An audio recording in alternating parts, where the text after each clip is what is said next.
ಹೇಳ್ತಾನೆ ಇವತ್ತು. ಇದ್ರದ್ದು ಇವ್ರದೇ ಯಾರ್ದು ದೇಶಿಕೇಂದ್ರ ಸಂಗನ ಬಸವಣ್ಣವರು ತ್ರಿವಿಧೋದಕವನ್ನು ಸ್ವೀಕಾರ ಮಾಡೋದ್ರಿಂದ ಈ ಪಾದೋದಕದ ಬಗ್ಗೆ ಇರತಕ್ಕಂಥದ್ದು ತ್ರಿವಿಧೋದಕ ಅದನ್ನು ಸ್ವೀಕಾರ ಮಾಡೋದ್ರಿಂದ ಮುಕ್ತಿಯನ್ನು ಯಾವ ರೀತಿ ಪಡೆಯಬಹುದು ಅನ್ನೋದನ್ನು ಪ್ರಶ್ನೆ. 12ನೇ ಸಂಪುಟ 924ನೇ ವಚನ. ಬಸವಣ್ಣನ ಕರುಣ ಜಲದಲ್ಲಿ ಮುಳುಗಿ ಕಾಯಮುಕ್ತನೆನಿಸಿದೆ, ಚನ್ನಬಸವಣ್ಣನ ವಿನಯ ಜಲದಲ್ಲಿ ಮುಳುಗಿ ಮನೋಮುಕ್ತನೆನಿಸಿದೆ, ಪ್ರಭುವಿನ ಸಮತಾ ಜಲದಲ್ಲಿ ಮುಳುಗಿ ಪ್ರಾಣಮುಕ್ತನೆನಿಸಿದೆ, ತ್ರಿವಿಧೋದಕವೊಂದಾದ ಗುರುನಿರಂಜನ ಚನ್ನಬಸವಲಿಂಗ ಸಂಘ ಪರಮಾನಂದ ಪಾದೋದಕದಲ್ಲಿ ಮುಳುಗಿ ಅರಿಯದಿರ್ದನುಪಮೆನಿಸಿದನು ಅಂತ ಹೇಳ್ತಿದ್ದಾರೆ. ಸಾಧಕ ಅಧ್ಯಾತ್ಮದ ಒಂದು ಯಾತ್ರೆಯಲ್ಲಿ ಬರ್ತಿರಬೇಕಾದ್ರೆ ಆ ಮೂರು ರೀತಿಯಲ್ಲಿ ಶುದ್ಧೀಕರಣ ಮಾಡ್ಕೊಳ್ತಾನೆ, 3 ಹಂತದಲ್ಲಿ ಅಂತ ಹೇಳ್ತಾರೆ. ಅದರ ಅಂತಿಮ ಫಲವಾಗಿ ಅವನು ಪಾದೋದಕದ ಅನುಭವವನ್ನು ಪಡ್ಕೊಳ್ತಾನೆ, ಅದರಿಂದ ಮುಕ್ತಾತ್ಮ ಜೀವನವನ್ನು ಹೊಂತಾನೆ ಅಂತ ಹೇಳಿ. ಹೇಗಪ್ಪ ಅದು ಅಂತ ಹೇಳಿದ್ರೆ ಬಸವಣ್ಣ, ಚನ್ನಬಸವಣ್ಣ ಮತ್ತು ಪ್ರಭುದೇವರು ಇವರೆಲ್ಲರೂ ಸೇರಿ ಇವರೆಲ್ಲರೂ ಒಂದು ಶರಣರ ದೃಷ್ಟಿಯಲ್ಲಿ ನಾವು ನೋಡ್ತೀವಿ. ತಾತ್ವಿಕ ದೃಷ್ಟಿಯಲ್ಲಿ ಅವರೆಲ್ಲರೂ ಕೂಡ ಬಸವಣ್ಣವರು ಭಕ್ತಿ ಗುರು ಸ್ವರೂಪರಾದರೆ, ಚನ್ನಬಸವಣ್ಣವರು ಲಿಂಗ ಸ್ವರೂಪ, ಜಂಗಮ ಸ್ವರೂಪ, ಅಲ್ಲಮ ಪ್ರಭುದೇವರು ಅಂತ ಹೇಳ್ತೀವಲ್ಲ, ಹಾಗೆ ಇವರೆಲ್ಲರನ್ನೂ ಕೂಡ ಹೆಸರಿದ್ದು ಕರೆಯೋದಿಲ್ಲ, ಅಲ್ಲಿ ತಾತ್ವಿಕ ರೂಪದಲ್ಲಿ ಇವ್ರನ್ನೆಲ್ಲ ನಾವು ಕರೀತೇವೆ. ಹಾಗೆ ಇವರು ಸಾಮಾನ್ಯ ವ್ಯಕ್ತಿಗಳಲ್ಲ, ಅವರು ಆಧ್ಯಾತ್ಮಿಕ ಒಂದು ಶುದ್ಧೀಕರಣದ ಒಂದು 3 ಮಹಾಶಕ್ತಿಗಳು ಅನ್ನೋದನ್ನು ಕೂಡ ನಾವು ನೋಡ್ತೇವೆ. ಅದಕ್ಕಲ್ಲಿ ಹೇಳ್ತಾರೆ ಗುರುಲಿಂಗ ಜಂಗಮದ ತನುಮನ ಭಾವದಳು ಒಂದಾದ. ಅಲ್ಲಿಗೆ ಬಸವಣ್ಣವ್ರನ್ನ ಇವ್ರನ್ನೆಲ್ಲ ಯಾಕೆ ಹೇಳಿದ್ರೆ ಅಂತ ಹೇಳಿದ್ರೆ ಅಲ್ಲಿ ಒಂದು ಶ್ಲೋಕ ಹೇಳ್ತೀನಿ. ಗುರುಲಿಂಗ ಜಂಗಮವ ತನುಮನ ಭಾವದಳು ಮೂರಾರೊಂದಾಗಿ ಲಿಂಗದ ಬೆಳಗ ತೋರಿ ಪರತತ್ವಬೋಧೆಯನ್ನು ಸುಲಭದಿಂತಾಗೈದು ಧರೆಗೆ ಘನ ಶ್ರೀ ಗುರುವಾದ ಬಸವೇಶಗೆ ಷಡುಸ್ಥಲದ ಕ್ರಿಯಾಜ್ಞಾನ ತತ್ವವರ್ಮವ ತೋರಿ ದೃಢನಿಷ್ಠೆಯೊಳು 36 ಶೇಷಂಗಳ ಬಿಡದಾರು ಲಿಂಗಾಂಗ ದರ್ಪಿತವತಾಗೈದು ಮೃಡಮೂರ್ತಿ ತಾನಾದ ಚನ್ನಬಸವೇಶಗೆ ಶೂನ್ಯ ತತ್ವದಿ ಜಗವು ತೋರಿ ಲಯಿಸುವುದೆಂದು ಘನ ಜಂಗಮ ತತ್ವವನ್ನು ಜಗಕ್ಕೆ ಸಾರಿ ನ್ಯೂನವಿಲ್ಲದೆ ಶೂನ್ಯ ಗದ್ದಿಗೆಯ ತಾನೇರಿದನಾದಿ ಜಂಗಮನಾದ ಪ್ರಭುರಾಯಿಗೆ. ಯಾಕೆ ಇವ್ರನ್ನ ತಗೊಂಡ್ರೆ ಅಂದರೆ ಈ ರೀತಿ ಧರೆಗೆ ಘನಶ್ರೀಗುರಾದರು, ಇವರು 36 ತತ್ವವನ್ನು ತೋರಿಸಿ ಮೃಡಮೂರ್ತಿ ಸ್ವರೂಪರಾದರು, ನಿಜವಾದ ಜಂಗಮ ಶೂನ್ಯ ಗದ್ದಿಗೆಯನ್ನೇರಿ ನಿಜವಾದ ಜಂಗಮ ಸ್ವರೂಪಿಗಳು ಅಲ್ಲಮ ಪ್ರಭುದೇವರು ಅನ್ನೋದನ್ನು ಅಲ್ಲಿ ಹೇಳ್ತಾರೆ. ಹೀಗೆ ಮೊದಲಿಗೆ ಬಸವಣ್ಣನವರ ಕರುಣ ಜಲದಲ್ಲಿ, ಅಂದರೆ ಕರುಣೆ ಅಂದರೆ ಒಂದು ಅನುಗ್ರಹದ ಪ್ರವಾಹ ಅಂತ ಹೇಳ್ತಾರೆ. ಬಸವಣ್ಣನವರ ತತ್ವದಲ್ಲಿ ನಾವು ನೋಡಿದ್ರೆ ಎಲ್ಲೂ ಕೂಡ ಒಂದು ಸೆಟ್ಕೊಂಡು ಮಾತಾಡಿರ್ತಕ್ಕಂಥದ್ದು ಅಥವಾ ಕಠಿಣವಾಗಿರ್ತಕ್ಕಂಥ ಭಾಷೆಯನ್ನು ಉಪಯೋಗದನ್ನು ನಾವು ನೋಡೋದೇ ಇಲ್ಲ. ಅದಕ್ಕಲ್ಲಿ ಹೇಳ್ತಾರೆ ಬಸವಣ್ಣವರು ಕರುಣ ಜಲ ಅಂತ ಹೇಳ್ತಾರೆ. ಬಸವಣ್ಣ ಅವರ ತತ್ವದಲ್ಲಿ ಕರುಣೆಯನ್ನು ಪ್ರಮುಖವಾಗಿ ನಾವು ನೋಡ್ತೇವೆ. ಅದು ಜೀವಿಯ ಒಂದು ಅಹಂಕಾರವನ್ನು ಕರಗಿಸುತ್ತೆ.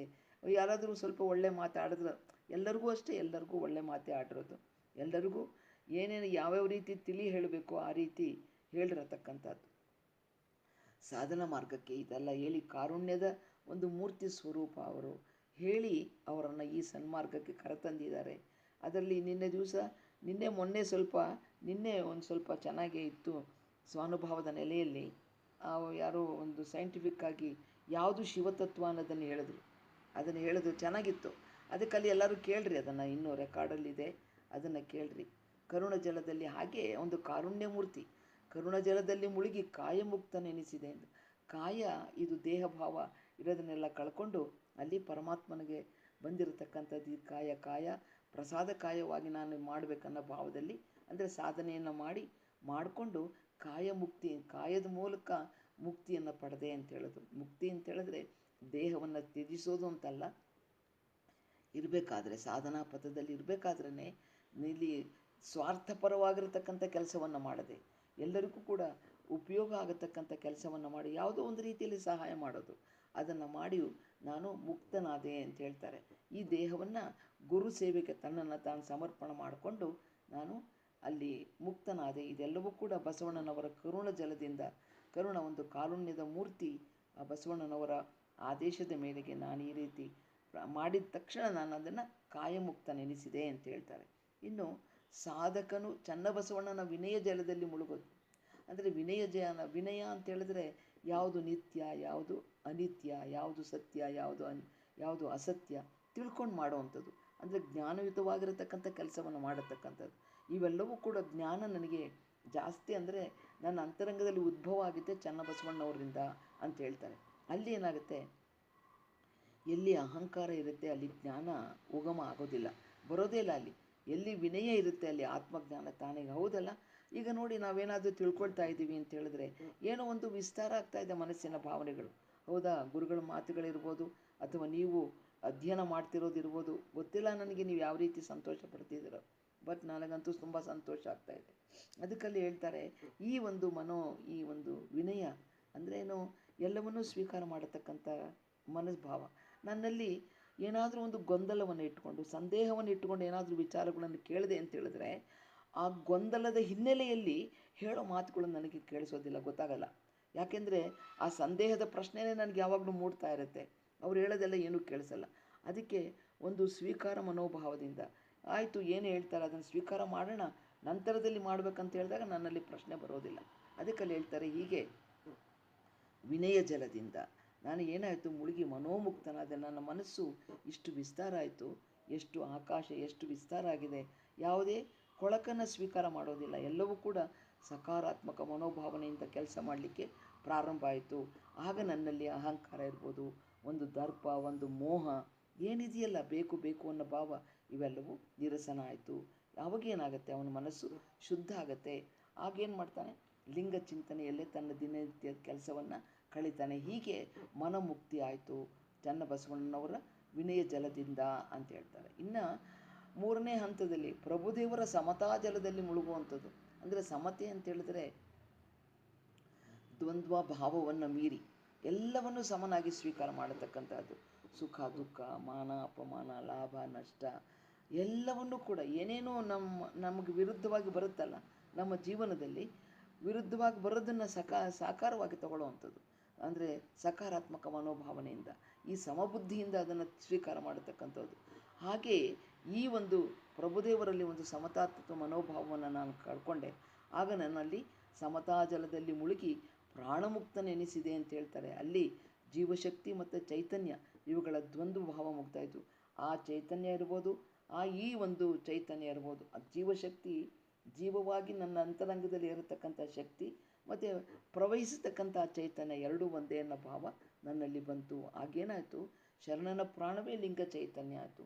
ಆ ಚೈತನ್ಯವೇ ಪರಮನ ಒಂದು ಪ್ರತಿಬಿಂಬದ ರೂಪ ಇದೆ, ಅದರ ಒಂದು ಉಪಾಧಿಕನಾಗಿ ಯಾವುದಕ್ಕೂ ಅವಲಂಬನೆ ಇಲ್ಲಿರ್ತಕ್ಕಂಥ ಆ ಒಂದು ಚೈತನ್ಯ ನನ್ನಲ್ಲೂ ಇದೆ ಅನ್ನೋ ಭಾವ ಅವನಿಗೆ ಬಂದಾಗ ಅವರು ಪ್ರಾಣಮುಕ್ತಿ ಅಂದರೆ ಇದರಿಂದ ಪ್ರಾಣಮುಕ್ತ ಜೀವನವನ್ನು ಸಾಗಿಸಿದ್ರು ಅಂತ.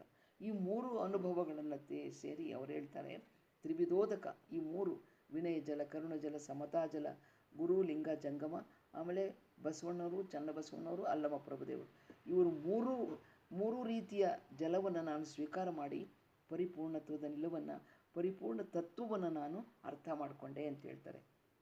ಹಂಗೆ ಸಾಧಕನಲ್ಲಿ ಗುರು ಲಿಂಗ ಜಂಗಮಗಳ ಸೇವೆಯನ್ನು ಮಾಡಿ ತನ್ನ ಮನಸ್ಸು ಅಂದರೆ ತನು ಮನ ಭಾವ ಎಲ್ಲವೂ ಕೂಡ ಅವರಿಗೆ ಸಮರ್ಪಣ ಮನೋಭಾವದಲ್ಲಿ ನಡೀತು.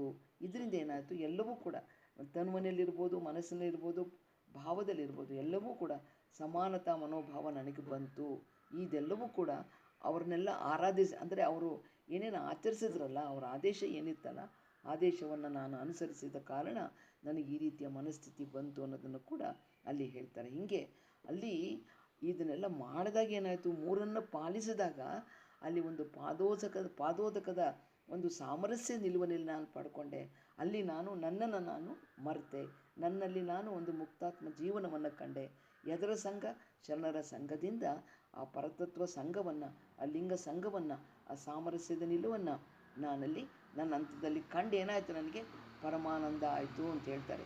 ಎಲ್ಲ ಭಾವನೆಗಳನ್ನು ಮೀಡಿ ಸಾಧನೆಯ ಹಂತದಲ್ಲಿ ನನಗೆ ಒಂದು ಪರಿಪೂರ್ಣತ್ವದ ನೆಮ್ಮದಿಯ ಮೌನವಾಗಿರತಕ್ಕಂಥ ಒಂದು ಪರಿಸ್ಥಿತಿ ನನಗೆ ಲಭಿಸಿತು. ಆಗ ಸಾಧಕ ಈ ಸಂಘ ಪರಮಾನಂದ ಪಾದೋದಕದಲ್ಲಿ ಮುಳುಗಿದಾಗ ಅವನಿಗೆ ಅಳತೆ ಇಲ್ಲದ ಅನುಭವ ಆಗುತ್ತೆ, ಗೊತ್ತಾಗೋದೇ ಇಲ್ಲ. ಎಷ್ಟೊತ್ತು ನಾನು ಇದರಲ್ಲಿ ಇರಬೇಕು, ಎಷ್ಟೊತ್ತು ಅನುಭವಿಸ್ಬೇಕು, ನೆನೆಸ್ಕೊಂಡಾಗಲೆಲ್ಲ ಕೂಡ ಅವನ ಮನಸ್ಸಿಗೆ ಆ ಭಾವ ಎಷ್ಟು ಚೆನ್ನಾಗಿತ್ತಲ್ವಾ ಅಂತ ಹೇಳಿದ ತಕ್ಷಣ ಮತ್ತದೇ ಭಾವಗಳು ಅವನಲ್ಲಿ ಮೂಡ್ತಾ ಇರುತ್ತೆ. ಇವೆಲ್ಲವೂ ಕೂಡ ನಾನು ಪದಗಳಲ್ಲಿ ವಿವರಿಸಲಿಕ್ಕೆ ನನಗೆ ಬರೋದಿಲ್ಲ. ಅದಕ್ಕೆ ಯಾವ ರೀತಿ ಹೇಳಬೇಕಂತ ಈ ಉಪಮೆಗೆ ಒಳಗಾಗಿರತಕ್ಕಂಥ ಕ್ರಿಯೆಗಳನ್ನು ಯಾವ ರೀತಿ ನಿಮಗೆ ಹೇಳಬೇಕು, ಹೋಲಿಕೆ ಮಾಡಿ ಹೇಳಬೇಕು ಅನ್ನೋದನ್ನು ನನಗೆ ಅರಿಯದಾದೆ ಅನ್ನೋದನ್ನು ಈ ವಚನದಲ್ಲಿ ಹೇಳ್ತಿದ್ದಾರೆ. ಹೀಗೆ ಮುಕ್ತಾತ್ಮ ತನುಮನ ಭಾವವ ಗುರುಲಿಂಗ ಜಂಗಮದ ಒಂದು ಸಾಧನೆಯಿಂದ ನಾನು ಮುಕ್ತ ಜೀವನವನ್ನು ಪಡೆದೆ. ಅದು ಕೂಡ ಈ ಕರುಣಜಲ, ವಿನಯ ಜಲ, ಸಮತಾ ಜಲ, ಈ ಪಾದೋದಕ, ಗುರು ಪಾದೋದಕ, ಲಿಂಗ ಪಾದೋದಕ, ಜಂಗಮ ಪಾದೋದಕದ ಸೇವನೆಯಿಂದ ಮುಕ್ತ ಜೀವಿಯಾದೆ ನಾನು ಅನ್ನೋದನ್ನು ಕೂಡ ಅಲ್ಲಿ ಹೇಳ್ತಿದ್ದಾರೆ. ಇನ್ನು 12ನೇ ಸಂಪುಟ 1102ನೇ ವಚನ. ಇದು ಭಕ್ತ ಜಂಗಮ ಇಬ್ಬರು ಒಂದೇ ಆದಾಗ, ಉಭಯವೂ ಒಂದಾದಾಗ ಆ ಪರಿಣಾಮ ಏನು ಬರುತ್ತಲ್ಲ ಅದಕ್ಕೆ ಪಾದೋದಕ ಅಂತ ಹೇಳ್ತಾರೆ. ಇಬ್ಬರು ಒಂದಾದಾಗ ದ್ವಂದ್ವಾತೀತ ಮನಸ್ಸಿನಲ್ಲಿ, ದ್ವಂದ್ವಾತೀತ ಮನೋಭಾವ, ಅವರು ಭಕ್ತ, ಇವರು ಜಂಗಮ, ನಾನು ಭಕ್ತ ಅನ್ನೋ ಭಾವವನ್ನು ಬಿಟ್ಟು ಇದ್ದಾಗ ಹೇಗೆ ಆ ಪರಿಣಾಮ ಏನು ಬರುತ್ತಲ್ಲ ಸಾಮರಸ್ಯದ ನಿಲುವು, ಅದು ಪಾದೋದಕ ಅಂತ ಹೇಳ್ತಾರೆ. ಇಲ್ಲಿ ಹೇಳ್ತಾರೆ, ವಾಚಕ ಮಾನಸ ಕಾಯಕ ಶುದ್ಧವಾದುದೇ ಜಂಗಮ ಸ್ಥಳವು. ಕಾಯಕ್ಕುಪಚಾರ, ವಾಚಕ್ಕೆ ನವೀನ ಭಾವ, ಮನಕ್ಕೆ ಸಂತೋಷವ ಕೊಡಬಲ್ಲಡೆ ಭಕ್ತ. ಈ ಉಭಯದಲ್ಲೊದಗಿದ ಪಾದೋದಕ ಪ್ರಸಾದ, ಅದು ತಾನೇ ಗುರು ನಿರಂಜನ ಚನ್ನಬಸವಲಿಂಗ, ಬೇರಿಲ್ಲ ಅಂತ ಹೇಳ್ತಾರೆ. ಜಂಗಮ ತತ್ವದ ಒಂದು ಅಂತರಂಗದ ಅರ್ಥವನ್ನು ಇದರಲ್ಲಿ ಬಹಳ ಸ್ಪಷ್ಟವಾಗಿ ವಿವರಿಸಿದ್ದಾರೆ. ಏನಪ್ಪ ಅಂದರೆ, ಇಲ್ಲಿ ಜಂಗಮ ಸ್ಥಳ ಅಂತ ಹೇಳಿದ್ರೆ ಕೇವಲ ಹೊರಗೆ ಕಾಣತಕ್ಕಂಥ ಜಂಗಮ ವ್ಯಕ್ತಿ ಅಲ್ಲ. ಅದನ್ನು ಜಂಗಮ ಅಂದರೆ ಸದಾಕಾಲ ಸಂಚಾರ ಮಾಡಿಕೊಂಡು ಧರ್ಮ ಪ್ರಚಾರ ಮಾಡ್ತಿರೋರು, ಅದೂ ಅಲ್ಲ. ಅದು ಸಾಧಕನ ಅಂತರಂಗದಲ್ಲಿ, ಸಾಧಕ ಸಾಧನೆ ಮಾಡ್ತಾ ಮಾಡ್ತಾ ಅವನ ಅಂತರಂಗದಲ್ಲಿ ಏನು ಉಂಟಾಗುತ್ತಲ್ಲ, ಒಂದು ಪರಿಶುದ್ಧವಾಗಿರತಕ್ಕಂಥ ಮನಸ್ಥಿತಿ, ಎಲ್ಲವನ್ನೂ ಸ್ವೀಕಾರ ಮಾಡತಕ್ಕಂಥದ್ದು, ಎಲ್ಲವನ್ನೂ ಸಮಭಾವದಿಂದ ಕಾಣತಕ್ಕಂಥ ಮನಸ್ಥಿತಿ ಏನು ಬರುತ್ತಲ್ಲ, ಅದಕ್ಕೆ ಜಂಗಮ ಸ್ಥಳ ಅಂತ ಹೇಳ್ತಾರೆ. ಅದು ಹೆಂಗಿರ್ತಾರೆ ಅಂದರೆ, ವಾಚಕ, ಮಾನಸ ಮತ್ತು ಕಾಯಕ ಇದರಲ್ಲೆಲ್ಲನೂ ಕೂಡ ಏನು ಕಾಯ, ವಾಚ, ಮನಸ ಈ ಮೂರು ಹಂತದಲ್ಲಿಯೂ ಕೂಡ ಪರಿಶುದ್ಧತೆಯನ್ನು ಏನು ಮೇಂಟೈನ್ ಮಾಡ್ಕೊಂಡು ಬರ್ತಾರಲ್ಲ, ಅವ್ರಿಗೆ ಜಂಗಮ ಅಂತ ಕರೀತಾರೆ. ಇವನ್ನೆಲ್ಲ ನಾನು ಅದನ್ನು ಪಾಲಿಸಿದ್ರೆ ನನ್ನಲ್ಲಿ ಜಂಗಮ ಸ್ಥಳವನ್ನು ಪಡ್ಕೊಳ್ಳಿಕ್ಕೆ ಸಾಧ್ಯ. ಅಂದರೆ ಈ ದೇಹದಿಂದ ನಡೆಯತಕ್ಕಂಥ ಕ್ರಿಯೆಗಳಿರ್ಬೋದು, ಮಾತಿನಿಂದ ಹೊರಡತಕ್ಕಂಥ ಮಾತುಗಳ ಒಂದು ಸರಪಳಿ ಇರ್ಬೋದು, ಅಥವಾ ಮನಸ್ಸಿನ ಭಾವನೆ ಇರ್ಬೋದು, ಇವೆಲ್ಲವೂ ಕೂಡ ಪರಿಶುದ್ಧ ಆದಾಗ ಸಾಧಕನ ಜೀವನವೇ ಜಂಗಮ ಸ್ಥಳದಲ್ಲಿರತಕ್ಕಂಥ ಮನಸ್ಥಿತಿ ಅವರಿಗೆ ಅಳವಡುತ್ತೆ. ಈ ಶುದ್ಧಿನ ಇನ್ನು ಸಾಧಕ ಸಾಧಿಸ್ಬೇಕಂತ ಹೇಳಿದ್ರೆ 3 ಪ್ರಮುಖ ಸೇವೆಗಳನ್ನು ಅಂದರೆ ಸಮರ್ಪಣ ಮನೋಭಾವವನ್ನು ಮಾಡಬೇಕು. ಮೊದಲನೇದು ಕಾಯಕ್ಕೆ ಉಪಚಾರ, ಅಂದರೆ ಈ ಶರೀರ ಏನೈತಲ್ಲ ಇದಕ್ಕೆ ಉಪಚಾರ ಮಾಡೋದು ಅಂತಂದರೆ ಯಾವ ರೀತಿ, ಯಾಕಂತೇಳಿದ್ರೆ ಸಾಧನೆ ಮಾಡಲಿಕ್ಕೆ ದೇಹ ಬಹಳ ಪ್ರಮುಖ.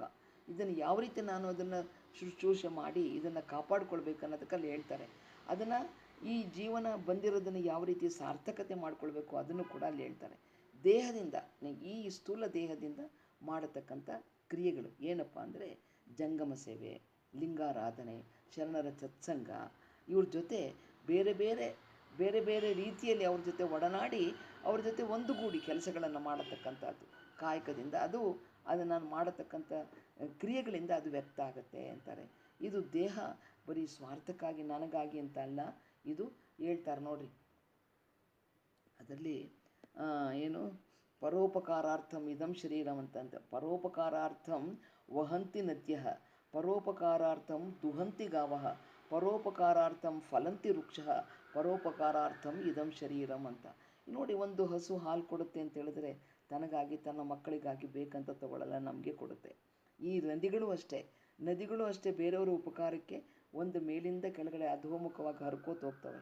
ಅದೇ ರೀತಿ ಫಲಪುಷ್ಪಗಳು ಅಷ್ಟೇ ತಮಗಾಗಿ ಇಟ್ಕೊಳ್ಳೋದೇ ಇಲ್ಲ, ಎಲ್ಲವನ್ನು ಬೇರೆಯವ್ರಿಗಾಗಿ ಕೊಡ್ತಾರೆ.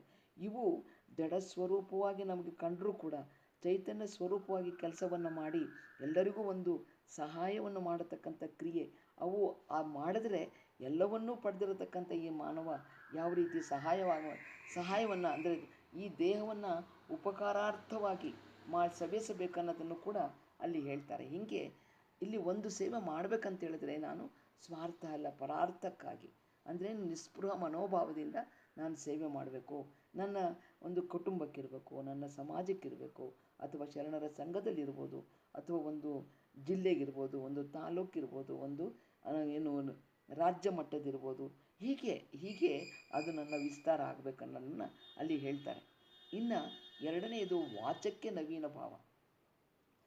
ಮಾತಾಡ್ತಿರ್ತೀನಿ ರೀ, ಏನೇನೋ ಮಾತಾಡ್ತಿರ್ತೀನಿ, ಅದಕ್ಕೊಂದು ಹೊಸ ಹೊಳಪು ಕೊಡಬೇಕು. ಬೇರೆ ಮಾತಾಡತಕ್ಕಂಥ ಪದಗಳು ಅದೇ ಇರಲಿ, ಅದನ್ನು ಒಂದು ಒಳ್ಳೆ ರೀತಿಯಲ್ಲಿ ಹೇಳ್ಬೇಕಂತ ಹೇಳ್ತಾರೆ. ಅಂದರೆ ಹೇಳೋ ಮಾತೆಲ್ಲವೂ ಕೂಡ ಸತ್ಯದ ನಿಲುವಿನಲ್ಲಿರಬೇಕು, ಸತ್ಯವಾಗಿರಬೇಕು, ಕೇಳುವರ ಮನಸ್ಸು ಹಿತವಾಗಿರಬೇಕು ಅಂತ ಹೇಳ್ತಾರೆ.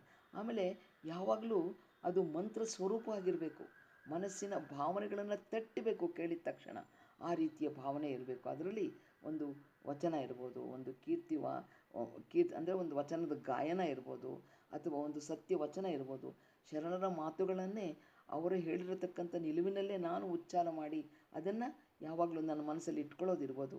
ಇವೆಲ್ಲವೂ ಕೂಡ ನನಗೆ ವಾಕ್ ಶುದ್ಧಿ ಆಗುತ್ತೆ ಅಂತ ಮನಸ್ಸಿಗೆ. ಅದನ್ನು ಹೇಳ್ತಾರೆ ನೋಡ್ರಿ, ಯಾವ್ದಾರು ನೋಡಿದ್ವಿ, ಹೇಳಿದ್ರೋ ಗೊತ್ತಿಲ್ಲ. ನಾನು ಸಾಧನೆಯನ್ನು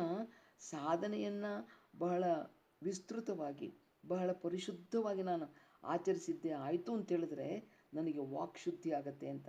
ಯಾವ ರೀತಿ ಮಾತಾಡಬೇಕು, ಈಗ ಸುಮ್ಮನೆ ಹೇಳ್ತೀನಿ, ಉದಾಹರಣೆ, ನನಗದು ಬೇಕಾಗಿಲ್ಲ, ಆದರೆ ಸುಮ್ಮನೆ ಹೇಳ್ತೀನಿ. ಈಗ ನೋಡಿ, ಸೀರಿಯಲ್ ಏನಿದೆಯಲ್ಲ, ನಾನು ನೋಡಲ್ಲ, ಸುಮ್ಮನೆ ಒಂದು ಗಳಿಗೆ ಹಂಗೆ ಹೋದಾಗ ಕಂಡಿದ್ದು, ಅವರೆಲ್ಲರೂ ಅಪ್ ಟು ಡೇಟ್ ಅಮ್ಮಾಯಿಗಳು, ಅಪ್ ಟು ಡೇಟ್ ಡ್ರೆಸ್ ಮಾಡ್ಕೊಂಡಿರ್ತಾರೆ, ಎಲ್ಲ ಈಗಿನ ಥರದ್ದು ಎಲ್ಲ ಮಾತಾಡೋದು ನೋಡಿದ್ರೆ ನೀವೇ ಏಳಿ, ನೀವೇ ಬನ್ರಿ, ಹಿಂಗೆಲ್ಲ ಮಾತಾಡ್ತಾರೆ. ಅದಲ್ಲ, ಏನೋ ಇದು ಅದ್ರ ತಕ್ಕಂಗೆ ಇದು ಇರಬೇಕು. ಇದನ್ನಲ್ಲಿ ಹೇಳ್ತಾರೆ, ಆ ವಾಚನ ಏನೈತಲ್ಲ, ವಚನ ಅದು ಕೂಡ ಅದು ಮನಸ್ಸಿನ ಅಂತರಂಗದಿಂದ ಬರಬೇಕು.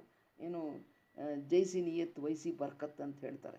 ನಾನು ಯಾವ ರೀತಿ ಕೆಲಸ ಮಾಡ್ತೀನಿ ಅದೇ ರೀತಿ ನನಗೆ ಪ್ರತಿಫಲ ಸಿಗುತ್ತೆ, ನಾನು ಒಳ್ಳೆಯದನ್ನು ಮಾಡಬೇಕನ್ನೋ ಭಾವದಲ್ಲಿ ಅಲ್ಲಿ ಹೇಳ್ತಾರೆ. ಇನ್ನು ಮೂರನೇದು, ಮನಕ್ಕೆ ಸಂತೋಷ ಕೊಡುವ ಭಾವ ಇರಬೇಕು. ಏನಾದರೂ ಮಾತಾಡಿದ್ರೂ ಕೂಡ, ಅಥವಾ ಒಂದು ಕೆಲಸ ಮಾಡಿದ್ದನ್ನು ಪ್ರಸಾದ ಮಾಡಿ ತುಂಬ ಚೆನ್ನಾಗಿತ್ತು ಅನ್ನೋ ಭಾವ ಇರ್ಬೋದು. ಇವತ್ತು ಹೇಳಿದ್ದು ಮಾತುಗಳು ನನ್ನ ಮನಸ್ಸಿಗೆ ತುಂಬ ಇಷ್ಟ ಆಯಿತು ಇರ್ಬೋದು. ಇವತ್ತೇನು ನಾನು ವಚನವನ್ನು ಓದಿದೆ, ನನ್ನ ಮನಸ್ಸಿಗೆ ಬಹಳ ಹತ್ತಿರವಾಗಿ ನನಗದು ಅರ್ಥ ಆಯಿತು. ಈ ಭಾವನೆಗಳೆಲ್ಲಿದ್ದಾವಲ್ಲ, ಇವೆಲ್ಲವೂ ಕೂಡ ಮನಸ್ಸಿಗೆ ಒಂದು ಸಂತೋಷವನ್ನು ಕೊಡತಕ್ಕಂಥದ್ದು. ಅದರಿಂದ ಏನಾಗುತ್ತೆ, ನನ್ನ ಮನಸ್ಸು ಶುದ್ಧಿ ಆಗುತ್ತೆ. ನನ್ನ ಮನಸ್ಸಿನಲ್ಲಿ ದ್ವೇಷ, ಅಹಂಕಾರ, ಲೋಭ ಇವ್ಯಾವೂ ನನ್ನ ಮನಸ್ಸಿಗೆ ಬರೋದಿಲ್ಲ. ಅದರ ಬದಲು ನನಗೆ ಶಾಂತಿ ಮತ್ತು ಸಂತೋಷದಿಂದ ಇರಲಿಕ್ಕೆ ಸಾಧ್ಯ ಆಗುತ್ತೆ. ಅದು ಹೀಗೆ ಕಾಯ ವಾಚ ಮನಸ ಈ ಮೂರು ಕೂಡ ಸಮತೋಲನದಿಂದಿದ್ದಾಗ ನಾನು ಶುದ್ಧ ಆದೆ ಅಂತಲೇ ಲೆಕ್ಕ. ಇವೆಲ್ಲವೂ ಸಮತೋಲನದಲ್ಲಿ ಮಾತಾಡೋದಿರ್ಬೋದು, ಕ್ರಿಯೆ ಮಾಡೋದಿರ್ಬೋದು, ಅಥವಾ ಮನಸ್ಸಿನ ಭಾವನೆಗಳಿರ್ಬೋದು, ಇವನ್ನೆಲ್ಲ ಸಮತೋಲನದಲ್ಲಿ ನನ್ನ ಜೀವನದಲ್ಲಿ ನಾನು ನಡೆಸಿದ್ದೇ ಆಯಿತು ಅಂತೇಳಿದ್ರೆ ನನಗಲ್ಲಿ ಏನಾಗುತ್ತೆ, ಅಲ್ಲಿ ಒಂದು ವಿಶೇಷವಾಗಿರತಕ್ಕಂಥ ಮನಸ್ಥಿತಿ ನನಗೆ ಬರುತ್ತೆ, ಇದು ಉದಯಿಸುತ್ತೆ. ಇದೆಲ್ಲವೂ ಕೂಡ ಕಾಯಕ್ಕೆ ಉಪಚಾರ, ವಾಚಕ್ಕೆ ನವೀನ ಭಾವ, ಮನಕ್ಕೆ ಸಂತೋಷ ಕೊಡಬಲ್ಲತಕ್ಕಂಥ ಭಕ್ತ ಇದನ್ನೆಲ್ಲ ಅವನ ಗುರುತು ಈ ಥರ ಮಾತಾಡ್ತಾನೆ. ಅಂದರೆ ನಿಜವಾದ ಭಕ್ತ ಯಾರಪ್ಪ ಅಂದರೆ ಕಾಯ ವಾಚ ಮನಸ್ಸ ಒಬ್ಬರಿಗೆ ಪ್ರಿಯಕರವಾಗಿರತಕ್ಕಂಥ ಮಾತುಗಳನ್ನು ಆಡ್ತಾನಲ್ಲ, ಅವನು ನಿಜವಾದ ಭಕ್ತ ಅಂತಾನೆ. ಭಕ್ತ ಕೇವಲ ಪೂಜೆ ಮಾಡೋದಿಲ್ಲ, ಅವನು ಜೀವನದ ಪ್ರತಿಯೊಂದು ಅಂಗವೂ ಕೂಡ ಶುದ್ಧ ಸೇವೆಗಾಗಿ ಪರಿವರ್ತನೆ ಆಗಿರ್ತದೆ. ಈ ರೀತಿ ತನ್ನ ದೇಹ ಮನಸ್ಸಿನ ಮೂಲಕ ಬಹಳ ಶುದ್ಧತ್ವದಿಂದ ಏನೋ ಕೆಲಸ ಮಾಡ್ತಾರೆ, ನಾನು ಅವ್ರು ಹೇಳಿದ್ರು ನಾನು ಮಾಡ್ತಿದ್ದೀನಿ ಅನ್ನೋ ಭಾವ ಇಲ್ಲದೆ ಇದು ನನಗಾಗಿ ಬಂದಿರತಕ್ಕಂಥದ್ದು ಅನ್ನೋ ಸ್ಥಿತಿಯಲ್ಲಿ ಅವನು ಮಾಡ್ದ ಅಂತೇಳಿದ್ರೆ ಅವನ ಮನಸ್ಸಿಗೆ ಒಂದು ವಿಶೇಷವಾಗಿರತಕ್ಕಂಥ ಅದನ್ನು ಪಾದೋದಕ ಪ್ರಸಾದವಾಗಿ ಸ್ವೀಕಾರ, ಇದು ಒಂದು ವಿಶಿಷ್ಟವಾಗಿರತಕ್ಕಂಥ ಅನುಭವ ಆ ಭಕ್ತನಿಗೆ ಬರುತ್ತೆ ಅನ್ನೋದನ್ನು ಅಲ್ಲಿ ಹೇಳ್ತಾರೆ. ಹೀಗೆ ಪಾದೋದಕ ಕೇವಲ ಗುರು ಅಥವಾ ಜಂಗಮ ಪಾದವನ್ನು ತೊಳೆಯತಕ್ಕಂಥ ನೀರಲ್ಲ, ಇದೆಲ್ಲವೂ ಕೂಡ ಪಾದೋದಕಕ್ಕೆ ಸಂಬಂಧಪಟ್ಟದ್ದೇ. ಇದು ಭಕ್ತಿ ಮತ್ತು ಶುದ್ಧ ಜೀವನದ ಫಲವಾಗಿ ನನ್ನಲ್ಲಿ ಕಾಯ ವಾಚ ಮನಸ್ಸ ಪರಿಶುದ್ಧವಾಗಿರತಕ್ಕಂಥ ಮಾತಿರ್ಬೋದು, ನನ್ನ ಕ್ರಿಯೆ ಇರ್ಬೋದು, ನನ್ನ ಚಲನೆ ಇರ್ಬೋದು, ಇವೆಲ್ಲ ಪರಿಶುದ್ಧ ಆದಾಗ ಪರಮಾತ್ಮ ಹೇಳ್ತಾರಲ್ಲ, ಪರಿಶುದ್ಧತೆಯ ನಿಲುವಿನಲ್ಲಿ ನಾನು ಏನು ಮಾಡಿದ್ರೂ ಕೂಡ ಪರಮಾತ್ಮ ಯಾವಾಗಲೂ ನಮಗೆ ಹಾರೈಸ್ತಿರ್ತಾರೆ ಅಂತ ಒಂದು ಹೇಳ್ತಾರೆ ನೋಡಿ. ಒಂದು ಕಾಲಿಟ್ಟರೆ ಅವರು 10 ಹೆಜ್ಜೆ ನಮ್ಮನ್ನು ಕರ್ಕೊಂಡು ಹೋಗ್ತಾರೆ ಅಂತ.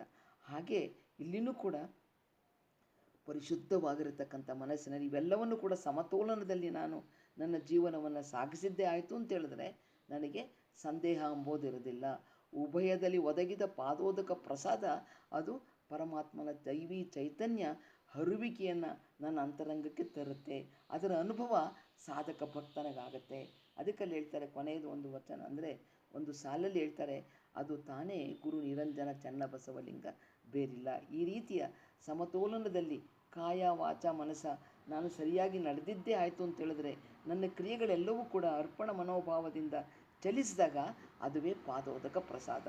ಅದು ಪರಮಾತ್ಮನ ನಿಲುವಿನಲ್ಲಿ ನನ್ನ ಅಂತರಂಗಕ್ಕೆ ತೋರಿದಾಗ ನಾನು ಮಾಡತಕ್ಕಂಥ ಕ್ರಿಯೆ ಅನ್ನೋದನ್ನು ಕೂಡ ಅಲ್ಲಿ ಹೇಳ್ತಾರೆ.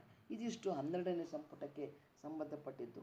13ನೇ ಸಂಪುಟದಲ್ಲಿ ಸುಮಾರು ನೀವು ಗುರುತಿಸಿದರೋ ಏನೋ ಗೊತ್ತಿಲ್ಲ, 1ರಿಂದ 224 ವಚನಗಳು, 224 ವಚನಗಳು 224 ಭೂಮಿಗಳನ್ನು ಇರೋದನ್ನು ಹೇಳ್ತಾರೆ. 225ರಿಂದ ನಮಗೆ ವಚನ ಪ್ರಾರಂಭ ಆಗುತ್ತೆ. ಮುಂದಕ್ಕೆ ನಮ್ಗೆ ಹೇಳ್ತಾರೆ ಪಿಂಡಸ್ಥಳ, ಪಿಂಡ ಜ್ಞಾನಸ್ಥಳ, ಆಮೇಲೆ ಇದು ಚೈಲ್ಡ್ ಡೆವಲಪ್ಮೆಂಟ್ ಎಲ್ಲ ಬರುತ್ತೆ ಅದರಲ್ಲಿ.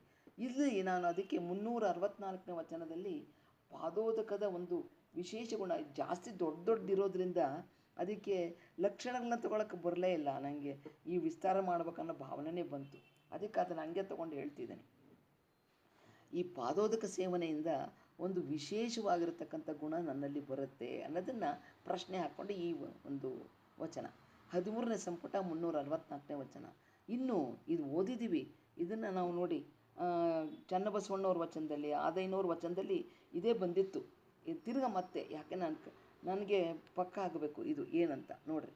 ಇನ್ನು ಲಿಂಗೋದಕ, ಪಾದೋದಕ, ಪ್ರಸಾದೋದಕವೆಂತೆಂದಡೆ ಲಿಂಗೋದಕ ಶಿವಮಂತ್ರ ಸಂಸ್ಕಾರದಿಂದಾದುದು, ಲಿಂಗಕ್ಕೆ ಮಜ್ಜನ ಕೆರೆದುದೇ ಪಾದೋದಕ, ಲಿಂಗವಾರೋಗಣೆಯ ಮಾಡಿ ಮಿಕ್ಕುದೇ ಪ್ರಸಾದೋದಕ. ಏನು ಲಿಂಗೋದಕ ಅಂದ್ರೇನು, ಪಾದೋದಕ ಅಂದ್ರೇನು, ಪ್ರಸಾದೋದಕ ಅಂದ್ರೇನು ಅದು ಡೆಫಿನೇಷನ್ ಕೊಟ್ಟರು. ಈಗ ಲಿಂಗೋದಕದಲ್ಲಿ ಪಾಕ ಪ್ರಯತ್ನ ಮಜ್ಜನಾದಿ ಮಾಡುವುದು.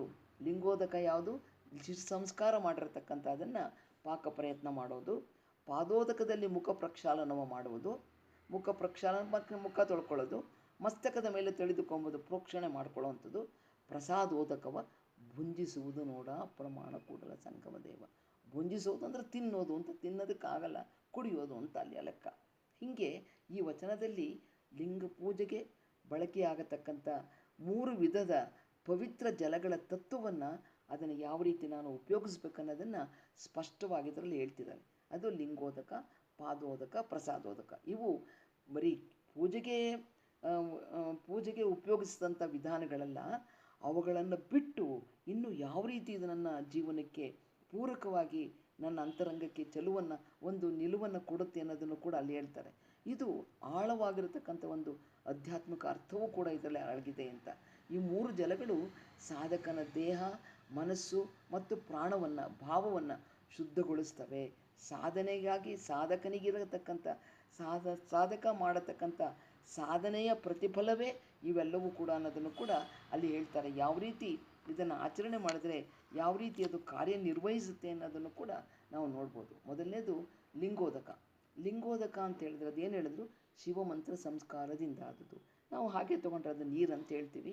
ಮತ್ತೇನು ಹೇಳಿದ್ರು, ಕರ್ಣಾಸಿಕೆಯಲ್ಲಿ ಹೇಳಿದ್ರೆ ಏನೋ ಗೊತ್ತಿಲ್ಲ, ಹೇಳಿದ್ರು ನಾನು ಲಿಂಗವನ್ನು ನೀರು ಕುಡಿಬೇಕಂತ ಹೇಳಿದಾಗ ಓಂ ಮಾಮ್ ಅಂದ್ಕೊಂಡೆ ಪ್ರಸಾದ ಮಾಡಬೇಕು. ಅಂದರೆ ನಮ ಶಿವಾಯ ಪ್ರಸಾದ ಮಾಡ್ಬೇಕಾದ್ರೆ ಓಂ ನಮ್ ನಾಮ್ ನಾಮ ಅಂದ್ಕೊಂಡು ಮಾಡಬೇಕು. ಓಂ ಮಮ್ ಮಮ್ ಅಂತ ಮಾಡು.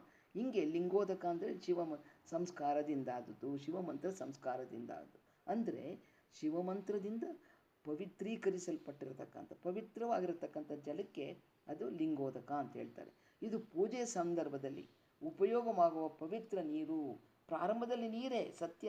ಆಮೇಲೆ ಇವರು ನಮಗೆ ಸಿದ್ದರಾಮಣ್ಣಪ್ಪ ಯಾವಾಗಲೂ ಹೇಳ್ತಿದ್ರು, ನಾನು ಮುಖ ಮಾರ್ಜನ ಮಾಡ್ತೀನಿ ಅಂತ ಹೇಳ್ಬೇಕಾದ್ರೆ ಇಲ್ಲೆಲ್ಲ ಇದೆಯಲ್ಲ, ಕಣ್ಣು ಮೂಗು ಬಾಯಿ ಎಲ್ಲ ಇದೆಯಲ್ಲ, ಅದಕ್ಕೆ ಆಚಾರಲಿಂಗ, ಗುರುಲಿಂಗ, ಶಿವಲಿಂಗ, ಜಂಗಮಲಿಂಗ ಅಂತಲೇ ಮಾಡ್ಕೊಳ್ಬೇಕು. ತಲೆಗೆ ಸ್ನಾನ ಮಾಡಿದ್ರೆ ಮಹಾಲಿಂಗಕ್ಕೆ ಮಜ್ಜನ ಮಾಡ್ಕೊತಿದ್ದೀನಿ ಅಂತ ಹೇಳ್ಬೇಕಂತಿದ್ರಲ್ಲ. ಪ್ರತಿ ಹಂತದಲ್ಲಿಯೂ ಕೂಡ ನಾವು ಈ ರೀತಿ ಲಿಂಗದ ಅನುಭವನ ಪಡ್ಕೊಂಡು ಹೋದಂತ ಹೇಳಿದ್ರೆ ಅದ್ರ ಸ್ವಭಾವವೇ ನಮಗೆ ಅಳವಟ್ಬಿಡುತ್ತೆ. ಅದಕ್ಕಲ್ಲಿ ಹೇಳ್ತಾರೆ, ಶಿವಮಂತ್ರವನ್ನು ಉಚ್ಚರಿಸಿ ಲಿಂಗಕ್ಕೆ ಮಜ್ಜನ ಕೆರೆಯುವಾಗ ಈ ನೀರು ಲಿಂಗೋದಕ ಅನಿಸುತ್ತೆ. ಈ ಲಿಂಗೋದಕವು ದೈವಿಕ ಚೈತನ್ಯವನ್ನು ಹೊಂದಿರತಕ್ಕಂಥ ನೀರಾಗಿ ಅಲ್ಲಿ ಪರಿವರ್ತನೆ ಆಗಿರುತ್ತೆ. ಈ ಲಿಂಗೋದಕದಲ್ಲಿ ನಾವೇನು ಮಾಡಬೇಕು? ಪಾಕ ಪ್ರಯತ್ನ ಮಜ್ಜನಾದಿ ಮಾಡೋದು. ಮಜ್ಜನ ಹೆಂಗೆ?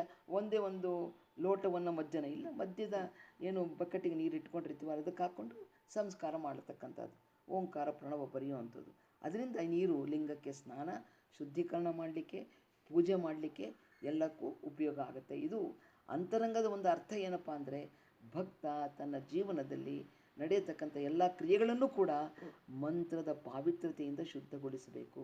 ಈಗ ನಾವು ಮಾತಾಡಿದ್ವಿ ಮೊನ್ನೆ ದಿವಸ ಅಲ್ವಾ, ನಾವು ಪ್ರಸಾದ ಮಾಡಿದ್ರು ಕೂಡ ಈಗ ನೋಡಿ ಕುಕ್ಕರಿಗೆ ಇಡ್ತೀವಿ ಅಂತ ಹೇಳಿದ್ರೆ ಕುಕ್ಕರ್ ಮುಚ್ಚೋಕ್ಕಿಂತ ಮುಂಚೆ ಓಂಕಾರ ಬರೆದು ಇಡೋ ಅಂಥದ್ದು, ಪ್ರಸಾದ ಎಲ್ಲ ತಯಾರಾದಮೇಲೆ ಅದ್ರ ಮೇಲೆ ವಿಭೂತಿ ಧಾರಣೆ ಮಾಡೋದಿರ್ಬೋದು. ಮುಂದೆ ಎಲ್ಲ ಮಾಡ್ತಿದ್ವಿ. ಮುಂದೆ ಅಂದರೆ ಇದನ್ನೆಲ್ಲ ಅವಾಗೆಲ್ಲ ಸಗಣಿನೆಲ್ಲ ಇತ್ತು ಅಂದಾಗ ಬೆಳಗ್ಗೆ ಎದ್ದು ಒಲೆ ಸಾರಿಸೇ ಒಲೆ ಹಚ್ತಾ ಇದ್ದಿದ್ದು, ಹೌದಲ್ವಾ? ಈಗೆಲ್ಲ ಇಲ್ಲ ಬಿಡ್ರಿ. ಆದರೆ ಈಗ ನಾವು ಇದನ್ನು ಮಾಡಬೇಕಾದ್ರೆ ಸ್ಟವ್ ಇದ್ದರೂ ಕೂಡ ಸ್ಟವನ್ನು ರಾತ್ರಿನೇ ಕ್ಲೀನ್ ಮಾಡಿದರೆ ಬೆಳಗ್ಗೆ ಹೊತ್ತು ತಿರ್ಗ ಒರೆಸಿ ಅಲ್ಲಿ ತಿರ್ಗ ನಾವು ಪ್ರಸಾದ ಮಾಡತಕ್ಕಂಥದ್ದು. ಯಾಕೆ ಅಂತೇಳಿದ್ರೆ ನಮ್ಮಲ್ಲಿ ಮನೆಯಲ್ಲಿರ್ತಕ್ಕಂಥವರೆಲ್ಲರೂ ಜಂಗಮ ಸ್ವರೂಪರು. ಅವರು ನಾವು ಏನಾನೇ ಇರಲಿ ಬಿಡ್ರಿ, ಚಿಕ್ಕವರು ದೊಡ್ಡವರಿಲ್ಲ, ಜಂಗಮ ಸ್ವರೂಪಿಗಳು. ಅವ್ರಿಗೆ ಎಡೆ ಮಾಡ್ಬೇಕಂತ ಹೇಳಿದ್ರೆ ಪರಿಶುದ್ಧ ಮನೋಭಾವದಿಂದನೇ ನಾವು ಮಾಡಬೇಕು. ಈ ರೀತಿ ಲಿಂಗೋದಕವನ್ನು ಮಾಡ್ಕೊಂಡು ಮಾಡಬೇಕು. ಎರಡನೇದು ಪಾದೋದಕ ಅಂದರು. ಲಿಂಗಕ್ಕೆ ಮಜ್ಜನ ಕೆರೆದುದೇ ಪಾದೋದಕ ಅಂದರು. ಲಿಂಗಕ್ಕೆ ಮಜ್ಜನ ಕೆರೆದ ನಂತರ ಹರಿದು ಬರತಕ್ಕಂಥ ಏನು ಜಲ ಐತಲ್ಲ, ಉದಕ ಐತಲ್ಲ, ಅದಕ್ಕೆ ಪಾದೋದಕ ಅಂತ ಹೇಳ್ತಾರೆ. ಯಾಕಪ್ಪ ಇದಕ್ಕೆ ಪಾದೋದಕ ಆಯಿತು ಅಂತೇಳಿದ್ರೆ, ಅದು ನಾವು ಲಿಂಗ ಕೆರಿಬೇಕಾದ್ರೆ ಲಿಂಗದ ಸ್ಪರ್ಶದಿಂದ ಕೆಳಗಡೆ ಬಂದಿರುತ್ತಲ್ಲ, ಅದಕ್ಕೆ ಪವಿತ್ರವಾಗಿರತಕ್ಕಂಥ ನೀರು ಅದು. ಸಾಧಕ ಈ ಪಾದೋದಕವನ್ನು ಗೌರವದಿಂದ ಸ್ವೀಕಾರ ಮಾಡಬೇಕು. ನಾವು ಎಲ್ಲ ಮಾಡ್ತೀವಲ್ಲ, ಸ್ವೀಕಾರ ಮಾಡಿದ್ಮೇಲೆ ಬಟ್ಟೆಗೆ ಒರೆಸ್ಕೋಬಾರ್ದು ಅಂತ ಹೇಳ್ಕೊಡ್ತಾರೆ, ಹೌದಾ? ಬರೀ ಶರೀರಕ್ಕೆ, ಮುಖಕ್ಕೆ, ಕಣ್ಣಿಗೆ, ಇದೆಲ್ಲ ಏನು ಕೆನ್ನೆಗೆ, ಎಲ್ಲ ಕಡೆನೂ ಒರೆಸ್ಕೊಳ್ಬೇಕಂತ ಹೇಳ್ತಾರೆ. ಹಾಗೆ ಮುಖ ಪ್ರಕ್ಷಾಳನ ಅಂದರೆ ಶುದ್ಧತೆಗೆ ಪ್ರೋಕ್ಷಿಸ್ಕೊಳ್ಬೋದು ಅಷ್ಟೇ, ಹಿಂಗೆ ಪ್ರೋಕ್ಷಣೆ ಮಾಡ್ಕೋಬೋದು. ಆದರೆ ಅದಕ್ಕಿಂತ ಅಧಿಕವಾಗಿ ನಾನೇನು ಮಾಡಬೇಕಂದ್ರೆ ಅದನ್ನು ಬಟ್ಟೆಗೆ ಒರೆಸ್ಕೊಳ್ಬಾರ್ದು, ಆ ರೀತಿ ಸ್ವೀಕಾರ ಮಾಡಬೇಕು. ಹಾಗೇನಾಗುತ್ತೆ, ನನ್ನಲ್ಲಿ ಅಹಂಕಾರವನ್ನು ಕಡಿಮೆ ಆಗುತ್ತೆ, ಹೌದಲ್ವ? ಅವ್ರು ಕೊಟ್ಟಿದ್ದು ನಾನೇನು ಕುಡಿಬೇಕಂತನೋ, ಯಾಕೆ ನಾನು ಹಿಂಗೆ ತೊಗೋಬೇಕು, ಒರೆಸ್ಕೊಂಡ್ರೆ ಆಯ್ತು ಬಿಡು, ಕೈಯೆಲ್ಲ ಒದ್ದೆ ಇದೆ ಅಲ್ಲ. ಅದನ್ನು ಅದು ಲಿಂಗದಿಂದನೇ ಬಂದಿರತಕ್ಕಂಥ ನೇರವಾಗಿ ನಮಗೆ ಯಾರ್ಯಾರು ಪೂಜೆ ಮಾಡ್ತಾರಲ್ಲ, ಯಾರ್ಯಾರು ಸಾಧನೆ ಮಾಡಿಕೊಂಡು ಪೂಜೆ ಮಾಡ್ತಿರ್ತಾರಲ್ಲ, ಅವರಿಗೆ ನೇರವಾಗಿ ಆ ಅವರ ಲಿಂಗದ ಮೂಲಕವೇ ದೊರೆತಂಥ ಒಂದು ಉದಕ ಇದು.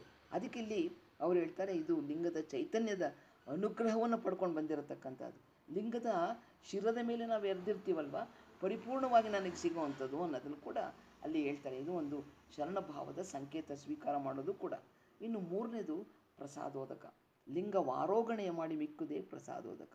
ಎಲ್ಲ ಮಾಡಿದ ನಂತರ ಉಳಿದಂಥದ್ದು ಏನೈತಲ್ಲ, ಅದು ಪ್ರಸಾದೋದಕ.